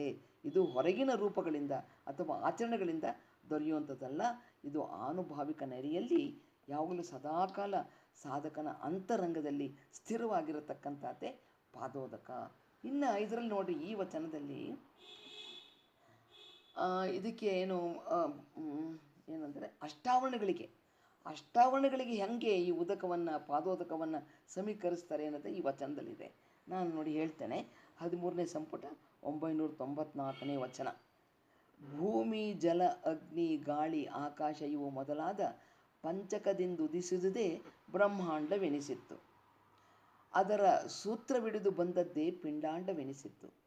ರವಿ, ಚಂದ್ರ, ಆತ್ಮದಿ ಅಂಗವೆನಿಸಿತ್ತು. ಮ್ಯೂಟ್ ಮಾಡಿಕೊಡ್ರಿ ಯಾರದು. ನೀವು ವಾಕಿಂಗ್ ಹೋಗ್ಬೇಕಾದ್ರೆ ಕೇಳೋಂಥ ತತ್ವ ಅಲ್ಲ ಇದು, ಆಯಿತಾ? ಅದರ ಸೂತ್ರವಿಡಿದು ಬಂದದ್ದೇ ನೋಡಿ, ಎಷ್ಟು ನೆಗ್ಲೆಕ್ಟ್ ಮಾಡ್ತೀವಿ ನಾವು, ಹೌದಲ್ವಾ? ಹೇಳ್ತಾರೆ ಕೇಳತ್ತಾನೆ, ನಾನು ಹೇಳೋದಿಲ್ವಲ್ಲ, ವಾಕಿಂಗ್ ಮಾಡ್ಕೊಂಡು ನಾನು ಕೇಳೋದು. ಇದೆಲ್ಲ ಏನು ಗೊತ್ತಾ? ತತ್ವಕ್ಕೆ ನಾವು ಕೊಡತಕ್ಕಂಥ ಮಾಡತಕ್ಕಂಥ ದ್ರೋಹ ಇದು. ಅದು ಹೇಳ್ತಾರೆ, ಬಿಡಿ, ಏನೋ ಮಾಡ್ಕೊಳ್ರಿ. ಪಂಚದಿಂದ ಉದಿಸಿದೇ ಬ್ರಹ್ಮಾಂಡವೆನಿಸಿತ್ತು. ಅದರ ಸೂತ್ರವಿಡಿದು ಬಂದದ್ದೇ ಪಿಂಡಾಂಡವೆನಿಸಿತ್ತು. ರವಿ, ಚಂದ್ರ, ಆತ್ಮದಿ ಅಂಗವೆನಿಸಿತ್ತು. ಪಿಂಡಾಂಡದಿ ತೋರುವ ಕಾಯವೇ ಗುರುವಾಗಿ, ಪ್ರಾಣವೇ ಲಿಂಗವಾಗಿ, ಜ್ಞಾನವೇ ಜಂಗಮವಾಗಿ, ಮುಂದೆ ಕಾಯದೊಳು ಕಾಂಬ ಅರುಹಿನ ಬೆಳಗ್ಗೆ ವಿಭೂತಿ, ಅರುಹಿನ ಕರುಣವೇ ಪಾದೋದಕ, ಅರಿವಿನ ಆನಂದವೇ ಪ್ರಸಾದ, ಅರಿವಿನ ಕೃಪೆಯೇ ರುದ್ರಾಕ್ಷಿ, ಅರಿವಿನ ತಾನೇ ಆಗಿ ಮೆರೆದುದೇ ಮಂತ್ರ. ಇದು ಪಿಂಡಾಂಡ ಪಂಚಕ ಅಷ್ಟತನು ಒಳಗೊಂಡು ಕಾಂಬುದೊಂದೀಪರಿಯ ಅಷ್ಟಾವರಣವಾದ ಶ್ರೇಷ್ಠ ಗುರುವೇ ನಿರುಪಮ ನಿರಾಳ ಮಹತ್ಪ್ರಭು ಮಹಾಂತ ಯೋಗಿ. ಇವರು ಕಡ್ಕೋಳ ಮಡವಾಳಪ್ಪನವರು. ಎಷ್ಟು ಖುಷಿಯಾಗತ್ತೆ ಅಂತ ಇದನ್ನು ನೋಡ್ತಾ ಇದ್ರೆ ಅಂದರೆ, ತತ್ವದಲ್ಲಿ ಪಿಂಡಾಂಡ ಬ್ರಹ್ಮಾಂಡ ಹೆಂಗಾಯಿತು, ಅದರಲ್ಲಿ ಅಷ್ಟಾವರಣದ ಅಂತರಂಗದ ರಹಸ್ಯ ಹೆಂಗೈತೆ ಅನ್ನೋದನ್ನು ಅಲ್ಲಿ ಹೇಳ್ತಾರೆ. ಇದೆಲ್ಲ ಓದಿದ ತಕ್ಷಣ ನಿಮ್ಗೆ ಅರ್ಥ ಆಯ್ತು ಅಂತ ಅನಿಸುತ್ತೆ ನನಗೆ. ತತ್ವದಲ್ಲಿ ಭಾಳ ಗಂಭೀರವಾಗಿರ್ತಕ್ಕಂಥ ತತ್ವವನ್ನು ಹೇಳ್ತಿದ್ದಾರೆ. ಏನು ಬ್ರಹ್ಮಾಂಡ, ಪಿಂಡಾಂಡ, ಅದರ ಸಂಬಂಧ ಮತ್ತು ಅಷ್ಟಾವರಣ, ನನ್ನ ಅಂತರಂಗದಲ್ಲಿ ಅದರ ರಹಸ್ಯವನ್ನು ಹೇಳ್ತಕ್ಕಂಥದ್ದು. ಹೆಂಗೆಲ್ಲ ಈ ವಿಶ್ವ ಸೃಷ್ಟಿ, ಮಾನವನ ದೇಹ ಸೃಷ್ಟಿಯಾಗಿತ್ತು, ಗುರುಲಿಂಗ ಜಂಗಮ ತತ್ವವನ್ನು ಅರ್ಥೈಸ್ಕೊಳ್ಳೋದು, ಇವೆಲ್ಲವೂ ಕೂಡ ಅಷ್ಟಾವರಣಗಳಲ್ಲಿ. ಅದೇ ಮೊಟ್ಟ ಮೊದಲಿಗೆ ನಾವು ಅದನ್ನು ಒಂದು ವಿಶೇಷ ಚಿಂತನೆ ಅಂತ ಅಷ್ಟಾವರಣಗಳು ನೋಡ್ತಿದ್ದೀವಲ್ಲ, ಅದು ಮೊಟ್ಟ ಮೊದಲಿಗೆ ಬಂದದ್ದೇ. ಆಮೇಲೆ ಯಾಕಂತ ಹೇಳಿದ್ರೆ ಆಮೇಲೆ ನನಗೆ ಅರ್ಥ ಆಯ್ತು ರೀ, ಇದು ಸರಿನೋ ತಪ್ಪೋ ಗೊತ್ತಿಲ್ಲ, ನಿಮ್ಗೆ ಹೇಳ್ತೀನಿ ಕೇಳ್ಕೊಡ್ರಿ. ಏನಂತ ಗೊತ್ತಾ? ನಾವೇನು ಮಾಡಿದ್ವಿ, ಪ್ರಾರಂಭದಲ್ಲಿ ಸರ್ವಶೂನ್ಯ ನಿರಾಲಂಬ ಸ್ಥಿತಿ, ಆಮೇಲೆ ಉತ್ಪನ್ನ ಆಯಿತು, ಓಂಕಾರ ಆಯಿತು, ನಮಃ ಶಿವಾಯ ಆಯಿತು ಅಂತ ಅಂದ್ವಿ. ನಂತರದಲ್ಲಿ ಏನು ಈ ಪಂಚಮಹಾಭೂತಗಳು ಉತ್ಪತ್ತಿ ಆಯಿತು ಅಂತ ಏನು ಓದ್ಕೋತಾ ಇದ್ದೀವಲ್ಲ, ಅದಕ್ಕೆ ಈ ಬಹಿರಂಗದ ಅಷ್ಟಾವರಣಗಳೇನಿದಾವಲ್ಲ, ಪೃಥ್ವಿ, ಅಪ್, ತೇಜ, ವಾಯು, ಆಕಾಶ, ಸೂರ್ಯ, ಅದಕ್ಕೆ ಆವರಣ ಅಷ್ಟತನುಗಳು. ಇದನ್ನು ಆಮೇಲೆ ಯೋಚನೆ ಮಾಡಿರಿ. ಬಹಿರಂಗದ ಅಷ್ಟಾವರಣಗಳಿಗೆ ಅಷ್ಟತನಗಳು ಆವರಣ ಆಯಿತು ಅಂತ ಹೇಳಿದ್ರೆ, ಈ ಸಾಧಕನಿಗಿದೆಯಲ್ಲ ಅಂತರಂಗದ ಅಷ್ಟಾವರಣಗಳಿರ್ಬೋದು, ಆಮೇಲೆ ನಾನು ಈಗ ಸ್ಥೂಲವಾಗಿ ನಾನೇನು ಮಾಡ್ತೀನಲ್ಲ ಅದಕ್ಕೆ ಆವರಣ ಈ ಅಷ್ಟಾವರಣಗಳು. ಏನು ಗುರು, ಲಿಂಗ, ಜಂಗಮ, ಪಾದೋದಕ, ಪ್ರಸಾದ, ವಿಭೂತಿ, ರುದ್ರಾಕ್ಷಿ ಮಂತ್ರ, ಇದಕ್ಕೆ ಆವರಣ ಅಷ್ಟಾವರಣಗಳು. ಯೋಚನೆ ಮಾಡಿರಿ, ನನ್ನ ಮನಸ್ಸಿಗೆ ಅದು ಅನ್ನಿಸ್ತಿದೆ, ಅದೇ ಇರ್ಬೋದೋ ಏನೋ ಗೊತ್ತಿಲ್ಲ. ಯಾಕೆಂದರೆ ಅಲ್ಲಿ ಸೃಷ್ಟಿಯಾದಾಗ ಉತ್ಪನ್ನ ಆಗಿದ್ದು ಇದೇ ರೀ, ಬೇರೆ ಬಿಟ್ಟರೆ ಏನೂ ಇಲ್ಲ, ಉತ್ಪನ್ನ ಆಗಲೇ ಇಲ್ಲ. ಉಗಮ ಆಗಿದ್ದು ಇಷ್ಟೊಂದು ಬ್ರಹ್ಮಾಂಡ ಆಗೈತಿ. ಅರ್ಥ ಮಾಡ್ತಿದ್ದೀರಾ? ಅರ್ಥ ಆಗ್ತಿದ್ಯಾ? ನೋಡಿ, ಸೃಷ್ಟಿ ಇನ್ನೊಂದ್ಸತಿ ಹೇಳಿ ಅವರೇ, ಬಹಿರಂಗದ ಅಷ್ಟಾವರಣಕ್ಕೆ. ಅದೇನೆ ಸೃಷ್ಟಿಯಿಂದ ನಾವು ಅಲ್ಲಿ ನೋಡಿದ್ವಲ್ಲ, ಪಂಚಮಹಾಭೂತಗಳಾಯಿತು. ಪಂಚಮಹಾಭೂತಗಳು ಪೃಥ್ವಿ, ಅಪ್, ತೇಜ, ವಾಯು, ಆಕಾಶ, ಆಮೇಲೆ ಸೂರ್ಯ, ಚಂದ್ರ, ಆತ್ಮ, ಅದು ಹೊರಗೆ ಇರತಕ್ಕಂಥದ್ದು. ಆ ಹೊರಗಿನ ಅಷ್ಟಾವರಣಗಳಿಗೆ ಅಷ್ಟತನುಗಳು ಯಾವುದು? ಪೃಥ್ವಿ ಅಂದರೆ ಅಷ್ಟತನುಗಳು ಅದಕ್ಕೆ ಆವರಣ ಆಯಿತು. ಈಗ ಸ್ಥೂಲ ಶರೀರದಲ್ಲಿ ನಾವು ಗುರು, ಲಿಂಗ, ಜಂಗಮ, ಪಾದೋದಕ, ಪ್ರಸಾದ, ಇದಕ್ಕೆ ಅಷ್ಟ ಆವರಣಗಳಾಯಿತು ಅಂತ ನನಗನ್ಸುತ್ತೆ. ನೋಡ್ರಿ, ಇನ್ನೊಂದ್ಸರಿ ಚಿಂತನೆ ಮಾಡೋಣ. ಈ ಮನಸ್ಸಿಗೆ ಅನಿಸಿದ್ದು ನಿಮ್ಗೆ ಹೇಳಿದ್ದೀನಿ ನಾನು, ಅದಕ್ಕಲ್ಲಿ ಹೇಳ್ತಾರೆ. ಹೀಗೆ ಇವುಗಳಿಂದನೇ, ಈ ಪಂಚಮಹಾಭೂತಗಳ ಪಂಚೀಕರಣದಿಂದನೇ ಆಗಿರತಕ್ಕಂಥದ್ದು ಈ ವಿಶ್ವ. ಆ ಪಂಚಮಹಾಭೂತಗಳ ಸಂಯೋಗದಿಂದ ನಿರ್ಮಾಣ ಆಗಿರತಕ್ಕಂಥ ಈ ಮಹಾವಿಶ್ವಕ್ಕೆ ನಾವೇನಂತೀವಿ? ಬ್ರಹ್ಮಾಂಡ ಅಂತೀವಿ. ಅದರ ಒಂದು ಮಾನವ ದೇಹದಲ್ಲಿಯೂ ಕೂಡ ಬ್ರಹ್ಮಾಂಡದಲ್ಲಿರತಕ್ಕಂಥ ಪ್ರತಿಯೊಂದು ಅಂಶವೂ ಕೂಡ ಇಲ್ಲೇನಾಗಿದೆ, ಪ್ರತಿಬಿಂಬಿತವಾಗಿದೆ ಅಂದರೆ ಅದರದ್ದು ಸ್ವರೂಪವೇ ಇಲ್ಲೂ ಇದೆ ಅಂತ. ಅದನ್ನೇ ಏನಂದ್ವಿ, ಪಿಂಡಾಂಡ ಅಂತಂದ್ವಿ. ಅಂದರೆ ಮಾನವ ದೇಹವೇ ಏನು ಮಾಡ್ತಿದ್ದಾರೆ ನಿರ್ಮಲ ಅವರು? ಮ್ಯೂಟ್ ಮಾಡ್ಕೊಳ್ರಿ, ಏನಾದರೂ ಮಾಡ್ಕೊಳ್ಳಿ ಆಯಿತಾ. ಅದನ್ನೇ ಪಿಂಡಾಂಡ ಅಂದರೆ ಮಾನವ ದೇಹವೇ ವಿಶ್ವದ ಪ್ರತಿರೂಪ ಅಂತ. ನಾನು ಇಲ್ಲಿ ಎಲ್ಲ ಅಲ್ಪ ಪ್ರಮಾಣದಲ್ಲಿರತಕ್ಕಂಥ ವಿಚಾರಗಳನ್ನು ನನ್ನ ದೇಹದಲ್ಲಿ ಅರ್ಥೈಸ್ಕೊಂಡೆ ಅಂದರೆ ಬಹಿರಂಗದಲ್ಲಿ, ನಿಸರ್ಗದಲ್ಲಿ ಪರಮಾತ್ಮ ನಿರಾಕಾರ ಸ್ವರೂಪವಾಗಿರತಕ್ಕಂಥ ಈ ಪ್ರಕೃತಿನ ಅರ್ಥ ಮಾಡ್ಕೊಂಡಂಗೆ ಅಂತ. ಇದು ಸ್ವಲ್ಪ ಸ್ವಲ್ಪ ಅರ್ಥ ಮಾಡ್ಕೊಂಬಿಟ್ರೆ ಮಾನವ ದೇಹವೇ ಒಂದು ವಿಶ್ವದ ಪ್ರತಿರೂಪ. ಈ ಕಾರಣದಿಂದ ಪಿಂಡಾಂಡ ಮತ್ತು ಬ್ರಹ್ಮಾಂಡ ಎರಡು ವಿಭಿನ್ನ ಅಲ್ಲ, ಎರಡು ಒಂದೇ ಅನ್ನತಕ್ಕಂಥ ಭಾವವನ್ನು ಕೂಡ ಅಲ್ಲಿ ಹೇಳ್ತಾರೆ. ಇನ್ನು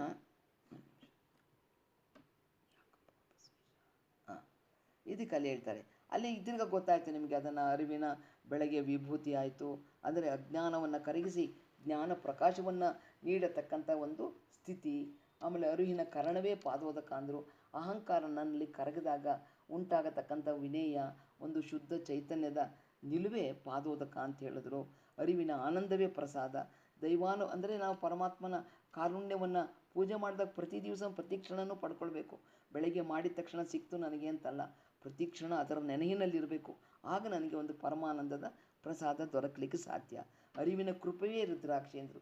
ದೈವಿ ಕೃಪೆಯೇ ನನಗೆ ಚೈತನ್ಯದ ರುದ್ರಾಕ್ಷಿ ಎಂದರು. ಅರಿವು ತಾನೇ ಆಗಿ ಮೆರೆದುದೇ ಮಂತ್ರ ಅಂತ. ಅಂದರೆ ಅರಿವು ನನ್ನ ಸದಾಕಾಲ ಶಿವ ಮಂತ್ರವನ್ನು, ಸದಾಕಾಲ ವಚನಗಳಿರ್ಬೋದು, ಯಾವುದೋ ಒಂದು ವಚನ ತುಂಬ ಇಷ್ಟ ಆಗತ್ತೆ ಹೇಳೋದಿರ್ಬೋದು, ವಚನಗಳನ್ನು ಗಾಯನ ಇರ್ಬೋದು, ಸದಾಕಾಲ ಮಾಡ್ತಿರೋದು ಇದು ಕೂಡ ಮಂತ್ರದ ಅನುಸಂಧಾನ ಅಂತ ಹೇಳ್ತಾರೆ. ಹೀಗೆ ಈ ಮಾನವನೊಳಗಿನ ಪಿಂಡಾಂಡದಲ್ಲಿ ಪಂಚಮಹಾಭೂತಗಳು, ಗುರುಲಿಂಗ ಜಂಗಮ ತತ್ವಗಳು ಕೂಡ ಅಷ್ಟಾವರಣಗಳು ಒಂದೇ ಚೈತನ್ಯದಲ್ಲಿ ಅಡಗೈತಿ. ಈ ಎಲ್ಲ ತತ್ವಗಳನ್ನು ಒಳಗೊಂಡಂಥ ಅವುಗಳ ಏಕತೆಯನ್ನು ಯಾರು ಅರಿತಾನಲ್ಲ, ಅದು ಇಲ್ಲಿ ಅಷ್ಟಾವರಣದ ಒಂದು ಶ್ರೇಷ್ಠ ಗುರು ಅಂತ ಹೇಳ್ತಾರೆ. ಅವನು ಹೆಂಗಿರ್ತಾನೆ, ನಿರುಪಮ, ನಿರಾಳ, ಮಹಾನ್ ಯೋಗಿ, ಈ ರೀತಿ ಅರ್ಥ ಮಾಡ್ಕೊಳ್ಬೇಕು ಅಂತ. ಅಂದರೆ ಎರಡೂ ಕೂಡ ಬ್ರಹ್ಮಾಂಡ ಇರ್ಬೋದು, ಪಿಂಡಾಂಡ ಇರ್ಬೋದು, ಒಂದೇ ಅನ್ನತಕ್ಕಂಥದ್ದು, ಅದು ಇದು ಬೇರೆ ಅಲ್ಲ ಅನ್ನೋ ಭಾವ ನನ್ನಲ್ಲಿ ಬರಬೇಕು. ಹೀಗೆ ಅಷ್ಟ ಆವರಣಗಳನ್ನು, ಪಾದೋದಕವನ್ನು ಕೂಡ ಯಾವ ರೀತಿ ಇದಕ್ಕೆ ಹೋಲಿಸಿ ಮಾಡ್ತಾರೆ ಅನ್ನೋದನ್ನು ಇದು ಗೊತ್ತಾಯ್ತು. ಇದು ಹೇಳ್ಬೇಕು ಅನ್ನಿಸ್ತದೆ, ಇದಕ್ಕೆ ಹೇಳ್ಕೊಂಡೆ ನಾನು. ಇಲ್ಲಿ ಇನ್ನೊಂದು ವಚನ 13ನೇ ಸಂಪುಟ 995ನೇ ವಚನ. ಅಂದರೆ ನೋಡಿ, 13ನೇ ಮುಗಿಲಿಲ್ಲ ನನಗೆ, ಇನ್ನು 14 ಸ್ವಲ್ಪ ವಚನ ಐತೆ ಕಣಪ್ಪ. ನನಗೆ ಇನ್ನು 6 ನಿಮಿಷ ಐತೆ. ನಂಗೆ ಅದಷ್ಟು ಹೇಳೋಕ್ಕಾಗಲ್ಲ, ಇನ್ನೊಂದು ದಿವಸ ಕೊಡಬೇಕಾಗತ್ತೇನೋ ನೀವು ಅನ್ಸುತ್ತೆ ನನಗೆ.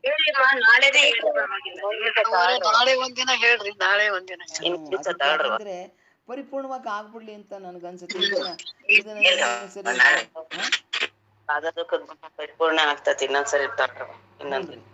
ಅದಕ್ಕೆ ಅಲ್ಲಿ ಹೇಳ್ತಾರೆ, ಸುಜಲವೇ ಪಾದೋದಕ ಆಯಿತು ಅಂತ ಹೇಳ್ತಾರೆ. ಇಲ್ಲಿ ಓದ್ಬಿಡ್ತೀನಿ, ಅರ್ಥ ಆಗುತ್ತೆ ನಿಮಗೆ. ಒಂದೇ ಆಗಿದ್ದ ಪರಶಿವನು ಮೂರಾಗಿ, ಮೂರರಿಂದೆ ಪೂಜೆಗೊಂಡು ಎರಡಾಗಿ, ಮೂರು ಎರಡು ಭೇದವಿಲ್ಲದ ಒಂದಾಗಿ ತೋರಿದಿರಿ. ಅದೆಂತೆಂದಡೆ ಅಖಂಡ ಪರಶಿವನ ಭೇದಿಸಿ ಕಾಂಬಲು ತೋರಿದ ನಾದವೇ ಗುರುವಾಗಿ, ಬಿಂದುವೇ ಲಿಂಗವಾಗಿ, ಕಳೆಯೇ ಜಂಗಮವಾಗಿ, ಸುಜಲವೇ ಪಾದೋದಕವಾಗಿ, ತಿಳಿಯೇ ಪ್ರಸಾದವಾಗಿ, ಕಾಣಿಸುವ ಸುಪ್ರಕಾಶ ತೇಜಪುಂಜವೇ ಶ್ರೀ ವಿಭೂತಿಯಾಗಿ, ಸೂರ್ಯ ಚಂದ್ರಾದಿಗಳೇ ರುದ್ರಾಕ್ಷಿ ಮಣಿಯಾಗಿ, ಪಿಂಡ ಬ್ರಹ್ಮಾಂಡಕ್ಕೊಂದೇ ಎನಿಸಿದ ಓಂಕಾರವೇ ಸರ್ವ ಮಂತ್ರಗಳ ಶ್ರೇಷ್ಠ ಆದಿಮಂತ್ರವೆನಿಸಿ, ಬ್ರಹ್ಮಾಂಡ ಅಷ್ಟಾವರಣ ಇನ್ನೊಂದು ಪರಿಯಾಗಿ ತೋರಿ, ಹಲವು ಪರಿಯಲ್ಲಿ ಲೀಲೆಯಾಗಿ ಮೆರೆದ ಹಲವು ಹಲವಲ್ಲದೆ ಹಲವು ಒಂದಾಗಿ ಒಂದೇ ತಾನಾದ ನಿರುಪಮ ನಿರಾಳ ಮಹಾತ್ಪ್ರಭು ಅಂತ ಹೇಳಿ ಇವ್ರು ಹಿಂಗೆ ಮಾತಾಡೋದು. ನಮ್ಮ ಕಡ್ಕೋಳ ಮಡವಾಳಪ್ಪನವ್ರು ಮಾತಾಡ್ತಾರೆ ಬಸವ ಅದು ಏನು ಮಾತಾಡ್ತಾರೆ ಅಂತ ಏನು ಹೆಗ್ಗೆ ಇಲ್ರಿ. ಇವ್ರ ಮುಂದೆ ಭಾಷೆ ಹೇಳಬೇಕು, ಇವ್ರ ಮುಂದೆ ಹೇಳಬಾರ್ದು. ಇಲ್ಲವೇ ಇಲ್ಲ. ಇನ್ನು ಸತ್ಯ ಇರೋದೇ ಹೇಳ್ತಿದ್ದೀನಿ, ಸುಳ್ಳೇನು ಹೇಳ್ತಿಲ್ಲ ನಾನು ಅಂತಾರೆ.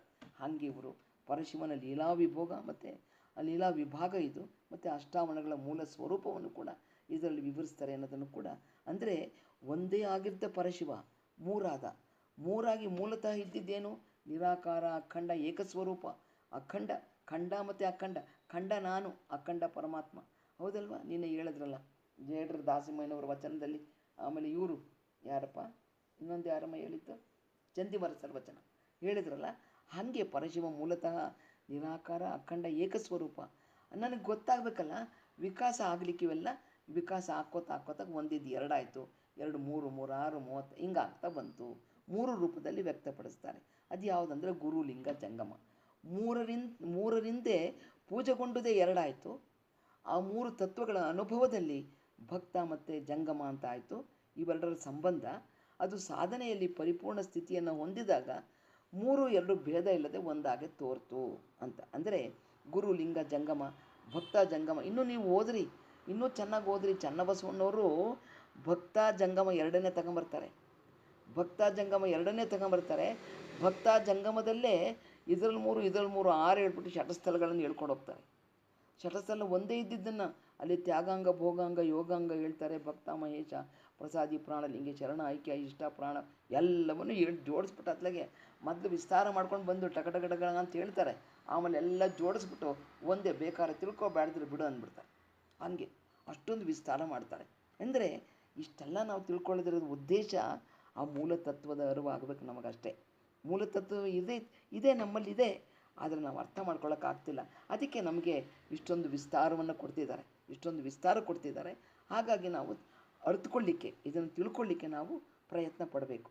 ಈ ತತ್ವದ ಸ್ಥೂಲ ಸೂಕ್ಷ್ಮ ಮೂಲ ಅಂದರೆ ಅಖಂಡ ಪರಶಿವನ ಭೇದಿಸಿ ಕಾಂಬಲು ನಾದವೇ ಗುರುವಾಗಿ ನನ್ನಲ್ಲಿರತಕ್ಕಂಥ ನಾದ ಇದೆಯಲ್ಲ, ನಾದ ಶಬ್ದ ಏನೈತಲ್ಲ, ಪರಮಾತ್ಮನನ್ನು ಹೊಗಳೋದಿರ್ಬೋದು, ಪರಮಾತ್ಮನನ್ನು ಹಾಡೋದಿರ್ಬೋದು, ಪರಮಾತ್ಮನನ್ನು ಭಜಿಸೋದಿರ್ಬೋದು, ಅವೆಲ್ಲವೂ ಶಬ್ದದ ಮುಖಾಂತರ ಮಾಡತಕ್ಕಂಥದ್ದು.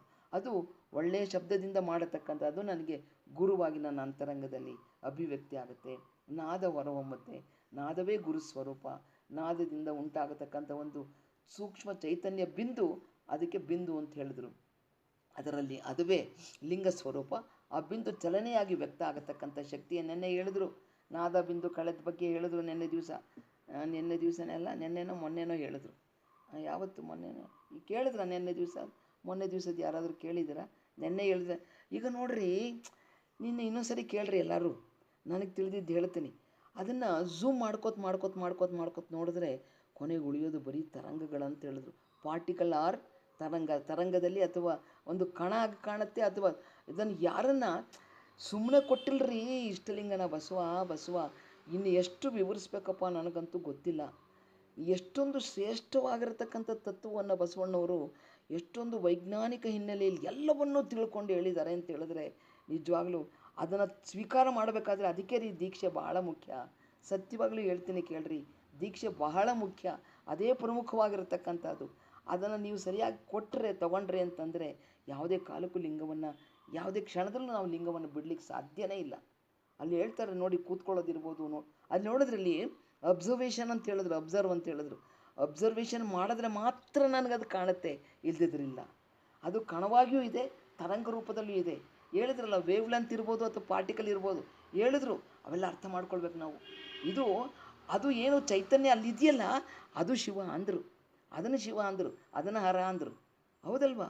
ಎಷ್ಟು ಮೂಲಕ್ಕೆ ತಗೊಂಡೋಗಿ ಹೇಳಿದ್ರು ಸೈನ್ಸಲ್ಲಿ. ಇದನ್ನೆಲ್ಲ ಅದನ್ನು ಒಪ್ಕೊಂಡ್ರು ಅವರು 12ನೇ ಶತಮಾನದಲ್ಲಿ.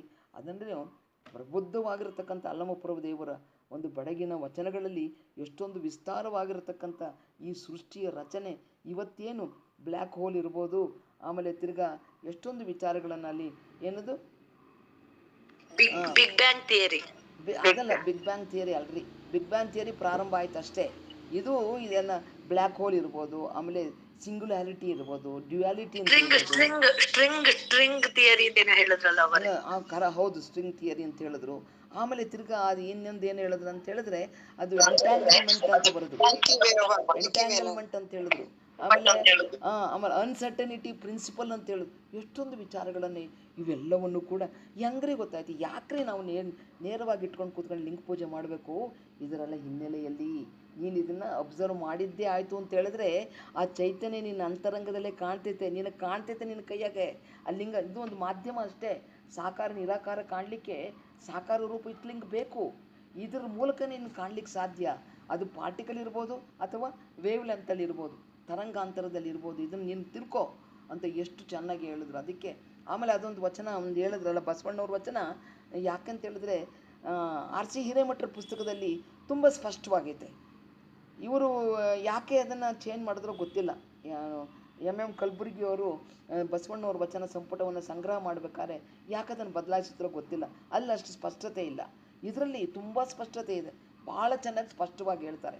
ಎಷ್ಟು ಸ್ಪಷ್ಟವಾಗಿ ಹೇಳ್ತಾರೆ ಅಂದರೆ, ಒಂದು ನಿಮಿಷ ಹೇಳಲ್ಲ ಆ ವಚನ ಎಲ್ಲಿಟ್ಟಪ್ಪ ಬಸವ, ಒಂದು ನಿಮಿಷ ಹೇಳ್ಬಿಡ್ತೀನಿ ನೋಡ್ರಿ. ಈಗ ನಿಮ್ಗೆ ತುಂಬ ಈಗ ನೀವೆಲ್ಲ ಒಂದು ಸ್ವಲ್ಪ ದೀರ್ಘವಾಗೆಲ್ಲ ಓದ್ತಿದ್ದೀರಲ್ಲ, ನಿಮ್ಗೆ ಎಷ್ಟು ಚೆನ್ನಾಗಿ ಅರ್ಥ ಆಗ್ಬಿಡುತ್ತೆ ನೋಡ್ರಿ. ಹೇಳ್ತೀನಿ ನಾನು ಇವಾಗ, ಒಂದೇ ಒಂದು ನಿಮಿಷ. ಎಲ್ಲಿದ್ಯಪ್ಪ ಬಸವೇಶ? ನೋಡಿ ಇದನ್ನು ಹೇಳ್ತಾರೆ ನೋಡಿ. ಅರಿವೇ ವಸ್ತುವೆಂಬರು ಅರಿವ ಆತ್ಮವಿರಹಿತವಾಗಿ ಕಾಬವರೊಳರೆ, ಆತ್ಮವೇ ವಸ್ತುವೆಂಬರು ಆ ಆತ್ಮವನ್ನು ಪ್ರಾಣವಿರಹಿತವಾಗಿ ಕಾಬವರೊಳರೆ, ಪ್ರಾಣವೇ ವಸ್ತುವೆಂಬರು ಆ ಪ್ರಾಣವನ್ನು ದೇಹ ವಿರಹಿತವಾಗಿ ಕಾಬವರೊಳರೆ. ಅರಿವೇ ವಸ್ತು ಅಂದರೆ ಪರಮ ಚೈತನ್ಯ ಅಂತಾರೆ. ಅರಿವು ಆತ್ಮ ಇಲ್ದಲೆ ಕಾಣಲಿಕ್ಕೆ ಸಾಧ್ಯವೇ ಇಲ್ಲ. ಮತ್ತು ಆತ್ಮನೇ ವಸ್ತು ಅಂತ ಹೇಳ್ತಾರೆ. ಪ್ರಾಣ ಇಲ್ದಿದ್ರೆ ಆತ್ಮನ ಪಡೀಲಿಕ್ಕೆ ಸಾಧ್ಯನ, ಅರ್ಥ ಮಾಡ್ಕೊಳ್ಳಿಕ್ಕೆ ಇಲ್ಲ. ಮತ್ತು ಪ್ರಾಣಕ್ಕೆ ದೇಹ ಇರಬೇಕಲ್ಲ. ಅಥವಾ ಮೀರಿ ಕಂಡೆವೆಂದಡೆ ಅವು ನಿರವಯವಾದ ವಸ್ತುಗಳು. ಹೌದಲ್ವಾ? ಹೌದಪ್ಪ, ನನಗೆಲ್ಲ ಗೊತ್ತು. ಈಗ ಹೇಳಿದ್ರಲ್ಲ, ಸಾಕಾರ ರೂಪದಲ್ಲಿಯೂ ಕೂಡ ನಾನು ಪರತತ್ವವನ್ನು ಅಂತರಂಗದಲ್ಲಿ ತಿಳ್ಕೊಳ್ಬೋದು, ನಿರಾಕಾರ ಸ್ವರೂಪವಾಗಿಯೂ ತೊಳ್ಬೋದು. ಅದು ಭಾಳ ಕಷ್ಟ ಅಂತಲೂ ಕೂಡ ಹೇಳಿದ್ರು. ಇದು ಸುಲಭ ಸಾಧನ ನಮಗೆ ಇಷ್ಟಲಿಂಗ. ಅಲ್ಲಿ ಹೇಳಿದ್ರು ಹೀಗೆ ಅವೆಲ್ಲ ಹೆಂಗಿದಾವೆ, ನಿರವಯವಾದವು. ಅಲ್ಲಿ ಹೇಳಿದ್ರು ಅವು ನಿರವಯವಾದ ವಸ್ತುಗಳು. ಆ ನಿರವಯವಾಗಿರತಕ್ಕಂಥ ವಸ್ತುಗಳನ್ನು ಅವೇನು ನಿರವಯವಾದವು, ಭಾವಕ್ಕೆ ಬಾರವು. ನನಗೆ ಭಾವನೆಗೆ ಒಂದು ರೂಪ ಇರಬೇಕ್ರಿ, ಅಥವಾ ಯಾರೋ ಹೇಳಿದ್ದು ಗುಣಗಳು ನನ್ನಲ್ಲಿ ಇರಬೇಕು. ಏನೋ ಒಂದು ಅದನ್ನು ಅಂದ್ಕೊಂಡಿದ್ದ ತಕ್ಷಣ ಅವ್ರು ಹೆಂಗಿದ್ರು ಹಿಂಗಿದ್ರು ಅಂತ ಬಂದ್ಬಿಡುತ್ತೆ ತಲೆಗೆ. ಭಾವನೆ ಇಲ್ದಿದ್ರೆ ಅದು ಭಾವಕ್ಕೆ ಮೀರಿರ್ತಕ್ಕಂಥದ್ದು. ಭಾವಕ್ಕೆ ನಿರವಯವಾಗಿರೋದ್ರಿಂದ, ಅವಯವರಹಿತವಾಗಿರೋದ್ರಿಂದ ಭಾವಕ್ಕೆ ಬರೋದಿಲ್ಲ. ಭಾವಕ್ಕೆ ಬಾರದವು ದೃಷ್ಟಿಗೆ ಗೋಚರಿಸವು. ಹೌದಲ್ವಾ? ನನ್ನ ದೃಷ್ಟಿಗೆ ಗೊತ್ತಾಗೋದೇ ಇಲ್ಲ. ದೃಷ್ಟಿಗೆ ಗೋಚರಿಸದ ವಸ್ತುವ ಮುಟ್ಟಿ ಪೂಜಿಸಬಹುದೇ?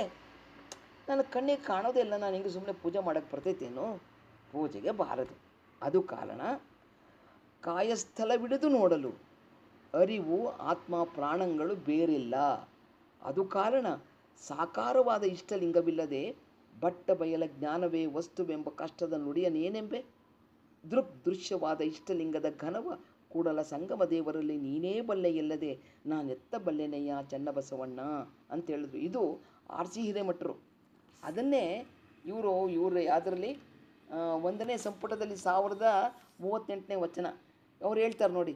ಆತ್ಮನೇ ಲಿಂಗವೆಂಬರು ಆತ್ಮನ ದೇಹರಹಿತವಾಗಿ ಕಾಬವರುಂಟೆ, ಪ್ರಾಣವೇ ಲಿಂಗವೆಂಬರು ಪ್ರಾಣವನ್ನು ಕಾಯವ ಬಿಟ್ಟು ಬೇರೆ ಕಾಣಬಹುದೇ. ಕಂಡೆಹೆವೆಂದಡೆ ಅದು ಬಿಟ್ಟೇ ಬಿಟ್ರು ನೋಡಿ, ಒಂದು ಹೊಟ್ಟೋಯ್ತು.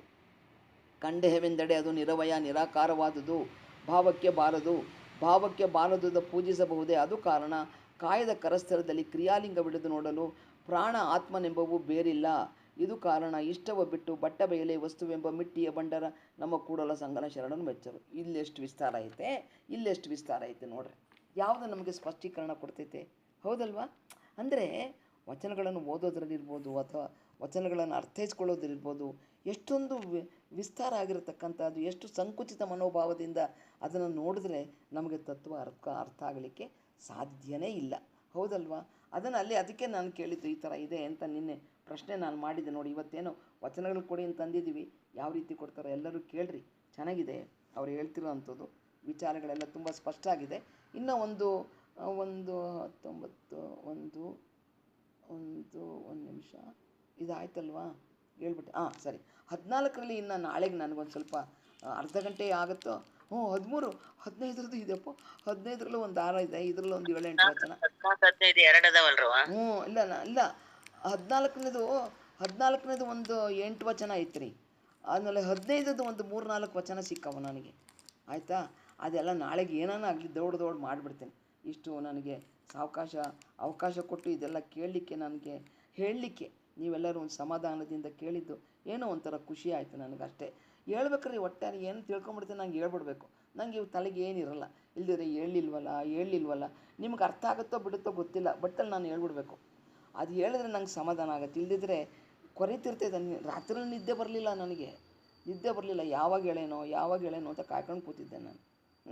ತಂದೆ ನೀನು, ತಾಯಿ ನೀನು, ಬಂಧು ನೀನು, ಬಳಗ ನೀನು, ಎನಗೆ ನೀನಲ್ಲದೆ ಮತ್ತಾರು ಇಲ್ಲವಯ್ಯ. ಕೂಡಲ ಸಂಗಮ ದೇವ, ಹಾಲಲ್ಲದ್ದು ನೀರಲ್ಲದ್ದು ನಿಮ್ಮಯ್ಯ ಧರ್ಮ.